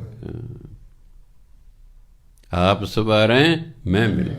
ਹੇ ਫਰੀਦ ਤੂੰ ਆਪਣੇ ਆਪ ਨੂੰ ਸਵਾਰ ਲੈ, ਫਿਰ ਤੂੰ ਮੈਨੂੰ ਮਿਲ ਪਏਗਾ, ਤੇਰਾ ਮੇਰਾ ਮੇਲ ਹੋ ਜਾਏਗਾ। ਕਿਉਂਕਿ ਵਿਗੜਿਆ ਹੋਇਆ ਨੂੰ ਪਰਮਾਤਮਾ ਆਪਣੇ ਨਾਲ ਨਹੀਂ ਮਿਲਾਉਂਦਾ। ਉਹ ਕਹਿੰਦੇ ਜੇ ਤੁਸੀਂ ਸੰਵਰ ਜਾਓਗੇ, ਹਾਂ, ਅੰਦਰੋਂ ਬਾਹਰੋਂ ਸ਼ੁੱਧ ਹੋ ਜਾਓਗੇ, ਤੁਹਾਡਾ ਮੇਰਾ ਮੇਲ ਹੋ ਜਾਏਗਾ। ਆਪਣੇ ਦਾਸ ਕੋ ਦੇ ਵਡਾਈ, ਪਰਮਾਤਮਾ ਆਪਣੇ ਦਾਸ ਨੂੰ ਵਡਿਆਈ ਬਖਸ਼ਦਾ ਹੈ। ਇਸ ਲਈ ਵਾਹਿਗੁਰੂ ਵਾਹਿਗੁਰੂ ਵਾਹਿਗੁਰੂ ਵਾਹਿਗੁਰੂ ਕਰੀ ਜਾਇਆ ਕਰੋ, ਪਰਮਾਤਮਾ ਦੀ ਵਡਿਆਈ ਹੈ। ਇੱਕ ਦਿਨ ਤੁਹਾਡੀ ਵਡਿਆਈ ਹੋਣ ਲੱਗ ਜਾਏਗੀ। ਆਪਣੀ ਨਿੰਦਾ ਕੋਈ ਸੁਣ ਕੇ ਰਾਜੀ ਨਹੀਂ, ਕਈ ਤਾਂ ਭੜਕ ਪੈਂਦੇ ਨੇ ਅਤੇ ਕਈ ਚੁੱਪ ਰਹਿੰਦੇ ਨੇ। ਬਸ ਇਹਨੂੰ ਜਿਹੜੇ ਸਿਆਣੇ ਨੇ ਉਹਨਾਂ ਨੂੰ ਪਤਾ ਇਹ ਸੰਸਾਰ ਹੈ, ਇਹ ਨਾ ਸਾਰਿਆਂ ਦੀ ਵਡਿਆਈ ਕਰਦਾ, ਨਾ ਸਾਰਿਆਂ ਦੀ ਨਿੰਦਿਆ ਕਰਦਾ। ਸੰਸਾਰ ਹੈ, ਠੀਕ ਹੈ, ਮੈਨੂੰ ਨਹੀਂ ਚੰਗਾ ਲੱਗਦਾ, ਭੁੱਲੀ ਜਾਂਦਾ, ਭੁੱਲੀ ਜਾਂਦਾ ਪਿਆ, ਹਟ ਜਾਏਗਾ ਬੋਲ ਬੋਲ ਕੇ। ਕਿਉਂਕਿ ਭੌਂਕਣ ਦੀ ਵੀ ਇੱਕ ਹੱਦ ਹੁੰਦੀ ਹੈ, ਭੌਂਕ ਭੌਂਕ ਕੇ ਹਟ ਜਾਂਦੇ। ਇੱਥੇ ਗੁਰਦੁਆਰਾ ਸਾਹਿਬ ਨੇ ਪਹਿਲਾਂ ਕੱਚਾ ਥਾਂ ਹੁੰਦਾ, ਸੂਰ ਜੀ ਖਾ ਰਿਹਾ ਕੁਛ, ਬੂਥੀ ਜਿਹੜਾ ਫਿਰ ਇੱਕ ਕੁੱਤਾ ਆ ਗਿਆ ਵੱਡਾ ਸਾਰਾ, ਸੂਰ ਵੀ ਤਕੜਾ ਸੀ, ਕੁੱਤਾ ਭੌਂਕਣ ਲੱਗ ਗਿਆ। ਮੈਂ ਕੁਦਰਤੀ ਕੁਰਸੀ ਡਾਈ ਹੋਈ ਸੀ ਗੇਟ 'ਚ, ਮੈਂ ਕਹਿੰਦੇ ਨੇ ਵੀ ਭੌਂਕ ਭੌਂਕ ਕੇ ਆਪੇ ਹੀ ਬੰਦਾ ਥੱਕ ਜਾਂਦਾ। ਮੈਂ ਦੇਖਦੇ ਹਾਂ ਕੁੱਤਾ ਭੌਂਕੀ ਗਿਆ, ਕੁੱਤਾ ਜਦ ਨੇੜੇ ਜਾਇਆ ਕਰ ਨਾ, ਸੂਰ ਜ਼ੋਰ ਦੇ ਇਸੇ ਰਾਹ ਮਾਰਿਆ ਕਰ, ਕੁੱਤਾ ਡਰ ਕੇ ਪਿੱਛੇ ਹਟ ਜਾ ਕਰੇ, ਫਿਰ ਲੱਗ ਜਾਏ। ਜਦ ਕੁੱਤਾ ਨੇੜੇ ਜਾ, ਸੂਰ ਐਂ ਹੀ ਕਰਿਆ ਕਰ, ਸਿਰ ਐਂ ਕਰਦਾ ਕਰ। ਕੁੱਤੇ ਅੱਧਾ ਘੰਟਾ ਕੁੱਤਾ ਭੌਂਕ ਭੌਂਕ ਕੇ ਥੱਕ ਗਿਆ, ਮੇਰੇ ਵਾਂਗੂ ਦਾ ਗਲਾ ਖਰਾਬ ਹੋ ਗਿਆ, ਚੁੱਪ ਕਰਕੇ ਬਹਿ ਗਿਆ। ਠੀਕ ਹੈ, ਉਹਨੇ ਪਰਵਾਹ ਹੀ ਨਹੀਂ ਵੀ ਆਪੇ ਭੌਂਕ ਭੌਂਕ ਕੇ ਹਟ ਜਾਏ। ਕਿੰਨੀ ਕੁ ਦੇਰ ਕੋਈ ਭੌਂਕ ਸਕਦਾ? 6 ਮਹੀਨੇ ਭੌਂਕ ਲਏਗਾ, ਸਾਲ ਭੌਂਕ ਲਏਗਾ, ਆਪੇ ਭੌਂਕ ਭੌਂਕ ਕੇ ਹਟ ਜਾਏਗਾ। ਉਹ ਹਾਥੀ ਹੈ, ਕੁੱਤਿਆਂ ਨੂੰ ਕੁਛ ਨਹੀਂ ਕਹਿੰਦਾ, ਪਰ ਦੇ ਕੁੱਤੇ ਮਗਰ ਪੈ ਜਾਣ ਹਾਥੀ ਦੇ, ਵੀ ਉਹਨੂੰ ਤੁਹਾਡੀ ਕੀ ਪਰਵਾਹ ਹੈ? ਤੁਸੀਂ ਨੇੜੇ ਆਓਗੇ ਨੇ ਰਾਤੀ ਠੁੱਡਾ ਹੀ ਮਾਰਨਾ, ਤੁਹਾਡਾ ਹੱਡ ਪਾ ਕੋਈ ਲੱਭਣਾ ਹੀ ਤੁਹਾਡਾ ਕੋਈ ਨਹੀਂ, ਖਿੱਦੋਂ ਬਣਾ ਦੇ ਤੁਹਾਡੇ, ਉਹ ਆਕਾਸ਼ ਨੂੰ ਉਡਾ ਦੇਣਾ। ਪਰ ਨਹੀਂ, ਆਦਤ ਹੈ ਕੁੱਤਿਆਂ ਦੀ ਭੌਂਕਣਾ। ਹੁਣ ਪੁੱਛਿਓ, ਤੈਨੂੰ ਜਦੋਂ ਕਹੀ ਕੁਛ ਨਹੀਂ ਰਿਹਾ, ਤੂੰ ਐਵੇਂ ਹੀ ਭੌਂਕੀ ਜਾਣਾ। ਫਿਰ ਬੰਦਾ ਸਾਈਕਲ 'ਤੇ ਜਾ ਰਿਹਾ, ਕੁੱਤੇ ਮਗਰ ਪੈ ਜਾਂਦੇ ਉਹਦੇ, ਦੱਸ ਵੀ ਦੱਸ ਉਸ ਬੰਦੇ ਤੁਹਾਨੂੰ ਕੁਛ ਕਹੇ? ਕਾਰ ਦੇ ਮਗਰ ਭੱਜ ਲੈਣਗੇ, ਵੀ ਦੱਸ ਕਾਰ ਦਾ ਤੁਸੀਂ ਕੀ ਕਰ ਲਓਗੇ? ਵੀ ਜੇ ਉਹਨੂੰ ਗੁੱਸਾ ਚੜ੍ਹ ਗਿਆ, ਬੈਕ ਕਰਕੇ ਤੁਹਾਡੇ ਉੱਤੇ ਚੜ੍ਹਾ ਦੇਣੀ ਹੈ, ਮਿੱਧੇ ਨੇ ਸਾਰੇ। ਆਦਤ ਹੁੰਦੀ ਹੈ ਬਸ। ਕਿਸੇ ਜਿਹੜਾ ਭੌਂਕਦਾ ਸਮਝਿਆ ਇਹ ਕੁੱਤਾ ਹੈ, ਆਪੇ ਭੌਂਕ ਭੌਂਕ ਕੇ ਹਟ ਜਾਏਗਾ। ਇਸ ਲਈ ਜਿਨ੍ਹਾਂ ਨੇ ਸਾਧੂ ਬਣਨਾ ਹੁੰਦਾ ਨਾ, ਉਹ ਨਹੀਂ ਰਿਐਕਸ਼ਨ ਕਰਿਆ ਕਰਦੇ। ਉਹਨੂੰ ਪਤਾ ਤਾਂ ਸੰਸਾਰ ਹੈ, ਇਹ ਇਹਨਾਂ ਸਾਰੇ ਦੀ ਵਡਿਆਈ ਥੋੜ੍ਹੀ ਕਰਨੀ। ਕਿਸੇ ਨੂੰ ਈਰਖਾ ਜਾਂਦੀ, ਸਾਡੇ ਵਰਗੇ ਹੀ ਸੀ, ਅੱਜ ਬਾਬਾ ਬਣ ਗਿਆ, ਅੱਜ ਸਾਧੂ ਹੋ ਗਿਆ। ਕਈ ਈਰਖਾ ਦੇ ਮਾਰੇ ਹੀ ਨਿੰਦਿਆ ਕਰੀ ਜਾਂਦੇ ਨੇ, ਆਪ ਉਹ ਜਿਹਾ ਬਣ ਨਹੀਂ ਸਕਦੇ। ਅੱਜ ਜਿਹੜੇ ਟੂਣੀ ਕਰਦੇ ਨੇ, ਈਰਖਾਵਾਦੀ ਹੁੰਦੇ ਨੇ। ਆਪ ਤਰੱਕੀ ਕਰਨੀ ਨਹੀਂ, ਕਿਸੇ ਰਿਸ਼ਤੇਦਾਰ ਦੀ ਤਰੱਕੀ ਹੁੰਦੀ ਵੇਖਣੀ, ਉੱਥੇ ਟੂਣੇ ਕਰਦੇ ਰਹਿਣਾ। ਈਰਖਾ ਹੈ ਮਨੁੱਖ ਦੇ ਵਿੱਚ। ਆਪਣੇ ਸੇਵਕ ਨਾਮ ਜਪਾਈ, ਪਰਮਾਤਮਾ ਆਪਣੇ ਸੇਵਕ ਦਾ ਨਾਮ ਜਪਾਉਂਦਾ, ਜਪ ਭਾਈ ਮੇਰਾ ਨਾਮ। ਆਪਣੇ ਸੇਵਕੀ ਆਪ ਪੱਤ ਰੱਖ, ਪੱਤ ਇੱਜ਼ਤ ਨੂੰ ਕਹਿੰਦੇ। ਪਰਮਾਤਮਾ ਆਪਣੇ ਸੇਵਕ ਦੀ ਇੱਜ਼ਤ ਰੱਖਦਾ ਹੈ, ਤਾਂ ਕਿ ਗਤ ਮਿਤ ਕੋਈ ਨਾ ਲਖ। ਪਰਮਾਤਮਾ ਦੀ ਗਤ ਅਤੇ ਪਰਮਾਤਮਾ ਦੀ ਮਿੱਤ ਨੂੰ ਕੋਈ ਜਾਣ ਹੀ ਨਹੀਂ ਸਕਦਾ ਹੈ। ਉਹਦੀ ਕੀ ਅਵਸਥਾ ਹੈ ਅਤੇ ਉਹਦੀ ਕੀ ਸਮਰੱਥਾ ਹੈ, ਇਹ ਕੋਈ ਜਾਣ ਹੀ ਨਹੀਂ ਸਕਦਾ। ਪ੍ਰਭ ਕੇ ਸੇਵਕ ਕੋ ਨਾ ਪਹੁੰਚੈ, ਪਰਮਾਤਮਾ ਦੇ ਸੇਵਕ ਦੀ ਕੋਈ ਬਰਾਬਰੀ ਹੀ ਨਹੀਂ ਕਰ ਸਕਦਾ ਹੈ, ਉਹਦੇ ਬਰਾਬਰ ਕੋਈ ਪਹੁੰਚਦਾ ਹੀ ਨਹੀਂ ਹੈ। ਪ੍ਰਭ ਕੇ ਸੇਵਕ ਊਂਚ ਤੇ ਊਂਚੇ, ਪਰਮਾਤਮਾ ਦੇ ਸੇਵਕ ਸਭ ਤੋਂ ਉੱਚੇ ਹੁੰਦੇ ਨੇ। ਉਹਨਾਂ ਦੀ ਆਤਮਿਕ ਅਵਸਥਾ ਸਭ ਤੋਂ ਉੱਚੀ ਹੁੰਦੀ ਹੈ। ਜੋ ਪ੍ਰਭ ਆਪਣੀ ਸੇਵਾ ਲਾਇਆ, ਨਾਨਕ ਸੋ ਸੇਵਕ ਦਹਿ ਤਿਸ ਪ੍ਰਗਟਾਇਆ। ਪਰਮਾਤਮਾ ਜਿਸ ਨੂੰ ਆਪਣੀ ਸੇਵਾ 'ਚ ਲਾ ਲੈਂਦੇ ਨਾ, ਫਿਰ ਉਹਨੂੰ 10 ਦਿਸ਼ਾਵਾਂ 'ਚ ਪ੍ਰਸਿੱਧ ਕਰ ਦਿੰਦਾ।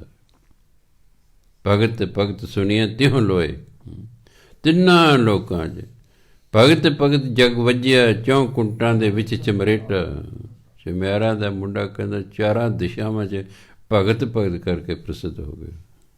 ਰੱਬ ਨੂੰ ਜਾਤਾਂ ਪਾਤਾਂ ਨਾਲ ਕੋਈ ਲੈਣਾ ਦੇਣਾ ਨਹੀਂ ਹੈ, ਇਹ ਤਾਂ ਇਨਸਾਨਾਂ ਦੀਆਂ ਬਣਾਈਆਂ ਹੋਈਆਂ ਹਨ। ਹਾਂ, ਜਿੱਥੇ ਸੁੰਦਰਤਾ ਹੁੰਦੀ ਹੈ ਉੱਥੇ ਵੀ ਲੋਕ ਘੱਟ ਜਾਤ ਪਾਤ ਮੰਨਦੇ ਨੇ। ਸੁੰਦਰ ਬੀਬੀ ਹੈ, ਚਾਹੇ ਹਰੀਜਨ ਦੀ ਕਿਸੇ ਦੀ ਹੈ, ਜੱਟਾਂ ਦਾ ਮੁੰਡਾ ਬਾਹਮਣ ਦਾ ਮੁੰਡਾ ਵੀ ਸ਼ਾਦੀ ਕਰਾਉਣ ਨੂੰ ਤਿਆਰ ਹੋ ਜਾਏ ਕਿ ਸੁੰਦਰਤਾ ਹੈ। ਅਸਲ ਨਸਲ ਨੂੰ ਕੋਈ ਨਾ ਜਾਣੇ। ਕਵਿਤਾ ਕਿਸੇ ਕੀ, ਜਦੋਂ ਸੁੰਦਰਤਾ ਦਰਸ਼ਨ ਦੇਵੇ ਹਰ ਕੋਈ ਆਪਣੀ ਜਾਣੇ। ਸੁੰਦਰਤਾ ਹੈ, ਸਭ ਨੂੰ ਅਟਰੈਕਟ ਕਰਦੀ ਹੈ। ਸੋ ਪਰਮਾਤਮਾ ਜਿਹੜਾ, ਫਿਰ ਪਰਮਾਤਮਾ ਜਿਹਨੂੰ ਆਪਣੀ ਸੇਵਾ 'ਚ ਲਾ ਲੈਣਾ, ਉਹਨੂੰ 10 ਦਿਸ਼ਾਵਾਂ 'ਚ ਪ੍ਰਸਿੱਧ ਕਰ ਦਿੱਤਾ। ਭਾਈ ਭਗਤ ਰਵਿਦਾਸ ਜੀ ਆਪਣੀ ਬਾਣੀ 'ਚ ਆਪ ਲਿਖਦੇ ਨੇ, ਇਹ ਲੋਕ ਮੋਕੋ ਢੇੜ ਕਹਿਤ ਹੈ।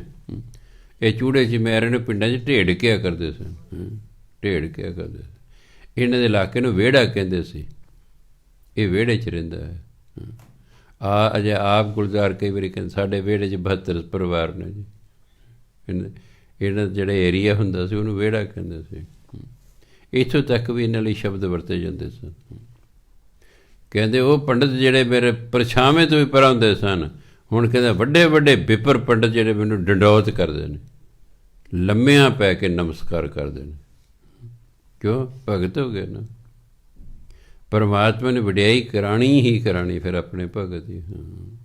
ਸੋ ਇਸ ਲਈ 10 ਦਿਸ਼ਾਵਾਂ 'ਚ ਪ੍ਰਸਿੱਧ ਹੋ ਜਾਂਦਾ ਬੰਦਾ। ਨੇਕੀ ਕੀੜੀ ਮਹਿ ਕਲ ਰੱਖ ਹੈ, ਕਾਲੋਂ ਦੀ ਸ਼ਕਤੀ। ਜੇ ਪਰਮਾਤਮਾ ਇੱਕ ਛੋਟੀ ਜਿਹੀ ਕੀੜੀ ਵਿੱਚ ਆਪਣੀ ਸ਼ਕਤੀ ਰੱਖਦੇ ਨਾ, ਭਸਮ ਕਰੇ ਲਸ਼ਕਰ ਕੋਟ ਲੱਖ ਹੈ, ਲੱਖਾਂ ਕਰੋੜਾਂ ਦੀ ਫੌਜ ਨੂੰ ਨਾਸ ਕਰ ਸਕਦੀ ਹੈ, ਭਾਵ ਹਰਾ ਦੇਗੀ। ਇੱਕ ਕੀੜੀ ਦੇ ਵਿੱਚ ਵੀ ਜੇ ਪਰਮਾਤਮਾ ਆਪਣੀ ਸ਼ਕਤੀ ਰੱਖਦੇ ਹਨ। ਜਿਸ ਕਾ ਸਾਸ ਨਾ ਕਾਢਤ ਆਪ, ਜਿਹਦਾ ਸਾਹ ਪਰਮਾਤਮਾ ਨਾ ਕੱਢੇ, ਹਰ ਕੇ ਫਲਾਣੇ ਦਾ ਸਾਹ ਨਿਕਲ ਗਿਆ ਜੀ, ਤਾ ਕੋ ਰਾਖਤ ਦੇ ਕਰ ਹੱਥ, ਉਹਦੇ ਹੱਥ ਦੇ ਕੇ ਰੱਖਿਆ ਕਰਦਾ ਪਰਮਾਤਮਾ। ਬੜਾ ਵੱਡਾ ਐਕਸੀਡੈਂਟ ਹੋ ਗਿਆ, ਪਰ ਪਰਮਾਤਮਾ ਨੂੰ ਜਿਉਂਦੇ ਰੱਖਣਾ ਤਾਂ ਵੀ ਰੱਖ ਲਏਗਾ। ਮੈਂ ਲੁਧਿਆਣੇ ਆਪਣੀ ਅੱਖਾਂ ਨਾਲ ਵੇਖਿਆ, ਢੋਲੇ ਵਾਲਾ ਚੌਕ ਹੈ ਉੱਥੇ, ਹਾਂਜੀ ਉੱਥੇ ਮੈਂ ਕੁਦਰਤੀ ਤੁਰਿਆ ਜਾ ਰਿਹਾ, ਆਪਣੇ ਦੋਸਤ ਨਾਲ ਸੀ ਸ਼ਾਇਦ। ਉੱਥੇ ਨਾ ਜਿਹੜੇ ਕਿਨਾਰੇ ਬਰਮਸ ਜਿਹਨੂੰ ਕਹਿੰਦੇ ਨੇ, ਉੱਥੇ ਰੋੜੇ ਪਏ ਸਨ, ਸੜਕ ਚੌੜੀ ਕਰਨੀ ਹੋਣੀ ਹੈ। ਕਾਰ ਜਿਹੜੀ ਹੈ ਕੁਦਰਤੀ ਕਿਸੇ ਨੂੰ ਬਚਾਉਂਦੀ ਉਲਟ ਗਈ, ਕਾਰ ਇੱਕਦਮ ਉਲਟ ਗਈ। 5 ਜੀਅ ਉਸ 'ਚ ਬੈਠੇ ਸਨ। ਜਿਹੜੇ ਅੱਗੇ ਬੀਬੀ ਬੈਠੀ ਸੀ ਉਹਦੇ ਕੁਛੜ ਬੱਚਾ ਚੁੱਕਿਆ ਹੋਇਆ ਸੀ। ਜਦੋਂ ਕਾਰ ਉਲਟੀ ਖਿੜਕੀ ਖੁੱਲ੍ਹ ਗਈ, ਖਿੜਕੀ ਬੱਚਾ ਭੁੜਕ ਕੇ ਉਹ ਪੱਥਰਾਂ ਤੋਂ ਵੀ ਦੂਰ ਜਾ ਡਿੱਗਿਆ ਮਿੱਟੀ 'ਚ। ਉਹ ਇਕੱਲਾ ਬਚ ਗਿਆ, ਬਾਕੀ ਚਾਰੇ ਮਾਰੇ ਗਏ। ਉਹਨੂੰ ਰੱਖਣਾ ਸੀ ਪਰਮਾਤਮਾ ਨੇ, ਉਹ ਬਚ ਗਿਆ, ਬਾਕੀ ਚਾਰੇ ਮਾਰੇ ਗਏ। ਤਾਂ ਕਹਿੰਦੇ ਤਾ ਕੋ ਰਾਖਤ ਦੇ ਕਰ, ਜਿਹਦਾ ਸਵਾਸ ਪਰਮਾਤਮਾ ਨੇ ਨਹੀਂ ਨਾ ਕੱਢਣਾ, ਜਿਹਨੂੰ ਨਹੀਂ ਮਾਰਨਾ, ਉਹਦੇ ਹੱਥ ਦੇ ਕੇ ਰੱਖਿਆ ਕਰਦਾ ਹੈ। ਮਾਨਸ ਯਤਨ ਕਰਤ ਬਹੁ ਭਾਂਤ, ਮਨੁੱਖ ਦੇ ਬੜੇ ਯਤਨ ਕਰਦੇ ਨੇ, ਕਈ ਤਰੀਕਿਆਂ ਦੇ ਕਰਦੇ ਨੇ। ਤਿਸਕੇ ਕਰਤਵ ਬਿਰਥੇ ਜਾਤ, ਪਰ ਉਹਦੇ ਆਪਣੇ ਯਤਨ ਵਿਅਰਥ ਚਲੇ ਜਾਂਦੇ ਨੇ। ਕਿਉਂ? ਹੋਣਾ ਤਾਂ ਉਹੀ ਜੇ ਪਰਮਾਤਮਾ ਨੇ ਕਰਨਾ। ਅਸੀਂ ਜਿਵੇਂ ਚਾਹੁੰਦੇ ਹਾਂ ਉਹ ਉਸ ਤਰ੍ਹਾਂ ਕਰਨ ਦੀ ਕੋਸ਼ਿਸ਼ ਕਰਦੇ ਹਾਂ, ਪਰਮਾਤਮਾ ਨੂੰ ਕੁਛ ਹੋਰ ਮਨਜ਼ੂਰ ਹੈ, ਇਸ ਲਈ ਸਾਡੇ ਯਤਨ ਵਿਅਰਥ ਚਲੇ ਜਾਂਦੇ ਨੇ। ਇਹ ਬੰਦਾ ਜੋੜੇ ਪਲੀ ਪਲੀ ਤੇ ਰਾਮ ਰੜਾਵੇ ਕੁੱਪਾ, ਬਸ ਐਂ ਹੋ ਜਾਂਦਾ ਕਈ ਵਾਰੀ। ਮਨੁੱਖ ਬੜੇ ਯਤਨ ਕਰਦਾ ਹੈ, ਕਈ ਤਰੀਕਿਆਂ ਦੇ ਕਰਦਾ ਹੈ। ਤਿਸਕੇ ਕਰਤਵ ਬਿਰਥੇ ਜਾਤ, ਪਰ ਸਾਰੇ ਕੰਮ ਸਾਰੇ ਯਤਨ ਵਿਅਰਥ ਚਲੇ ਜਾਂਦੇ ਨੇ। ਮਾਰੈ ਨ ਰਾਖੈ ਅਵਰ ਨ ਕੋਏ, ਪਰਮਾਤਮਾ ਤੋਂ ਬਿਨਾਂ ਨਾ ਕੋਈ ਮਾਰ ਸਕਦਾ ਅਤੇ ਨਾ ਕੋਈ ਰੱਖ ਸਕਦਾ ਹੈ। ਸਰਬ ਜੀਆਂ ਕਾ ਰਾਖਾ ਸੋਏ, ਸਾਰੇ ਜੀਵਾਂ ਦਾ ਰਾਖਾ ਤੇ ਪਰਮਾਤਮਾ ਹੈ। ਕਾਹੇ ਸੋਚ ਕਰੈ ਰੇ ਪ੍ਰਾਣੀ, ਹੇ ਇਨਸਾਨ ਤੂੰ ਕਿਉਂ ਚਿੰਤਾ ਕਰਦਾ ਹੈ? ਜਦੋਂ ਹੈ ਹੀ ਸਭ ਕੁਝ ਪਰਮਾਤਮਾ ਦੇ ਵਸ 'ਚ, ਕਿਸੇ ਮਨੁੱਖ ਦੇ ਵਸ 'ਚ ਹੀ ਨਹੀਂ ਹੈਗਾ, ਫਿਰ ਤੂੰ ਕਹਿੰਦੇ ਕਿਉਂ ਚਿੰਤਾ ਕਰਦਾ? ਤੂੰ ਕੀ ਕਰ, ਚਿੰਤਾ ਨਾ ਕਰ। ਸਿਆਣੇ ਕਹਿੰਦੇ ਚਿੰਤਾ ਨਾ ਕਰੋ, ਚਿੰਤਨ ਕਰੋ। ਜਪ ਨਾਨਕ ਪ੍ਰਭ ਅਲਖ ਵਿਡਾਣੀ। ਅਲਖ ਜਿਹਨੂੰ ਅਸੀਂ ਸਮਝ ਹੀ ਨਹੀਂ ਸਕਦੇ, ਵਿਡਾਣੀ ਅਚਰਜ। ਪਰਮਾਤਮਾ ਜੋ ਅਲਖ ਹੈ, ਜੋ ਅਚਰਜ ਹੈ, ਕਿ ਤੂੰ ਉਹਦਾ ਨਾਮ ਜਪ, ਚਿੰਤਾ ਛੱਡ। ਜੋ ਉਹਨੇ ਕਰਨਾ ਉਹ ਉਹਨੇ ਕਰ ਹੀ ਦੇਣਾ ਹੈ, ਤੇਰੇ ਚਿੰਤਾ ਕਰਨਾ ਕੁਛ ਨਹੀਂ ਬਣਨਾ।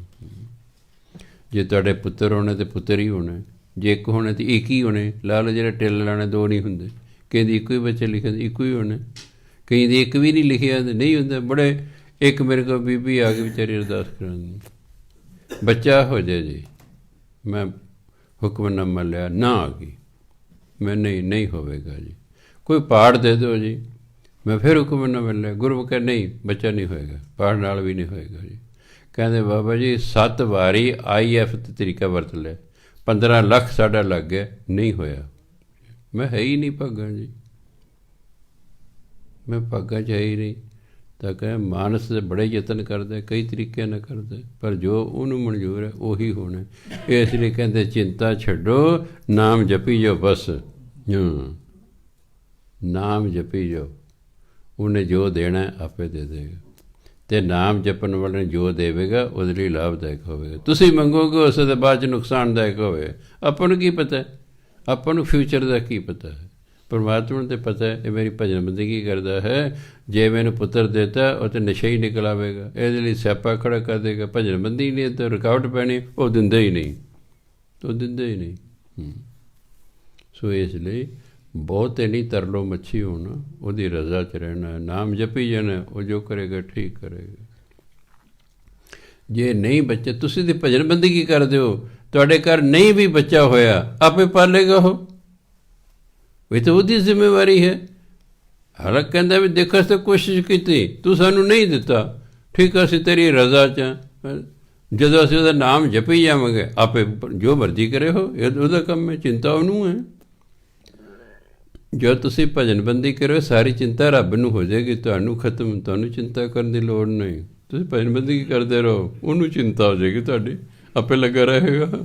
ਫਿਰ ਕਿਸੇ ਨੂੰ ਚੱਲ ਬਈ ਸਜਣਾ, ਚੱਲ ਜਾ ਕੇ ਸੁਰਜੀਤ ਕੌਰ ਦੀ ਸੇਵਾ ਕਰ, ਚੱਲ ਬੀਬੀ ਤੂੰ ਵੀ ਚੱਲ, ਚੱਲ ਬਈ ਤੂੰ ਵੀ ਚੱਲ, ਲਾ ਦੇਗਾ। ਲਾਤੇ ਸੀ, ਮੇਰੇ ਸਾਹਮਣੇ ਸਭ ਕੁਛ ਹੋਇਆ। ਹਾਂਜੀ, ਸਾਡੇ ਕਦੇ ਵੀ ਨਹੀਂ ਮਨ 'ਚ ਆਇਆ ਵੀ ਜਦੋਂ ਅਸੀਂ ਬੁੱਢੇ ਹੋ ਗਏ ਸਾਨੂੰ ਕੌਣ ਪਾਲੇਗਾ। ਨਾ ਉਹਦੇ ਕਦੇ, ਨਾ ਮੇਰੇ ਮਨ 'ਚ, ਮੇਰੇ ਹੁਣ ਵੀ ਨਹੀਂ ਹੈ, ਇਕੱਲਾ ਹੀ ਹਾਂ ਮੈਂ। ਹੁਣ ਤਾਂ ਮੈਂ ਬਿਲਕੁਲ ਹੀ ਇਕੱਲਾ। ਅੱਜ ਕਦੇ ਵੀ ਨਹੀਂ ਮੇਰੇ ਮਨ 'ਚ ਆਇਆ ਬਈ ਜਦੋਂ ਮੈਂ ਮੰਜੇ 'ਤੇ ਪੈ ਜਾਂਗਾ, ਬਹੁਤ ਬੁੱਢਾ ਹੋ ਜਾਂਗਾ, ਜਾਂ ਮੈਂ ਕਿਤੇ ਬਿਮਾਰ ਹੋ ਗਿਆ, ਮੈਨੂੰ ਕੌਣ ਪਾਲੇਗਾ। ਮੈਨੂੰ ਕੋਈ ਚਿੰਤਾ ਨਹੀਂ। ਮੈਂ ਜਿਹਦੀ ਭਜਨ ਬੰਦਗੀ ਕਰਦਾ ਆਪੇ ਪ੍ਰਬੰਧ ਕਰੇਗਾ, ਕਿਸੇ ਰਾਹੀਂ ਕਰੇ। ਇਸ ਲਈ ਭਜਨ ਬੰਦਗੀ ਕਰਦੇ ਰਹੋ, ਫਜ਼ੂਲ ਦੀਆਂ ਚਿੰਤਾਵਾਂ ਛੱਡੋ, ਫਜ਼ੂਲ ਦੀ ਚਿੰਤਾਵਾਂ ਛੱਡੋ, ਭਜਨ ਬੰਦਗੀ ਕਰੋ, ਆਪੇ ਸਭ ਕੁਝ ਠੀਕ ਕਰ ਦੇਗਾ। ਸਮਾਂ ਪਾ ਕੇ ਸਤਿਕਾਰਯੋਗ ਸਾਧ ਸੰਗਤ ਸਮਾਂ ਹੋ ਗਿਆ। ਵਾਹਿਗੁਰੂ ਜੀ ਕਾ ਖਾਲਸਾ, ਵਾਹਿਗੁਰੂ ਜੀ ਕੀ ਫਤਿਹ।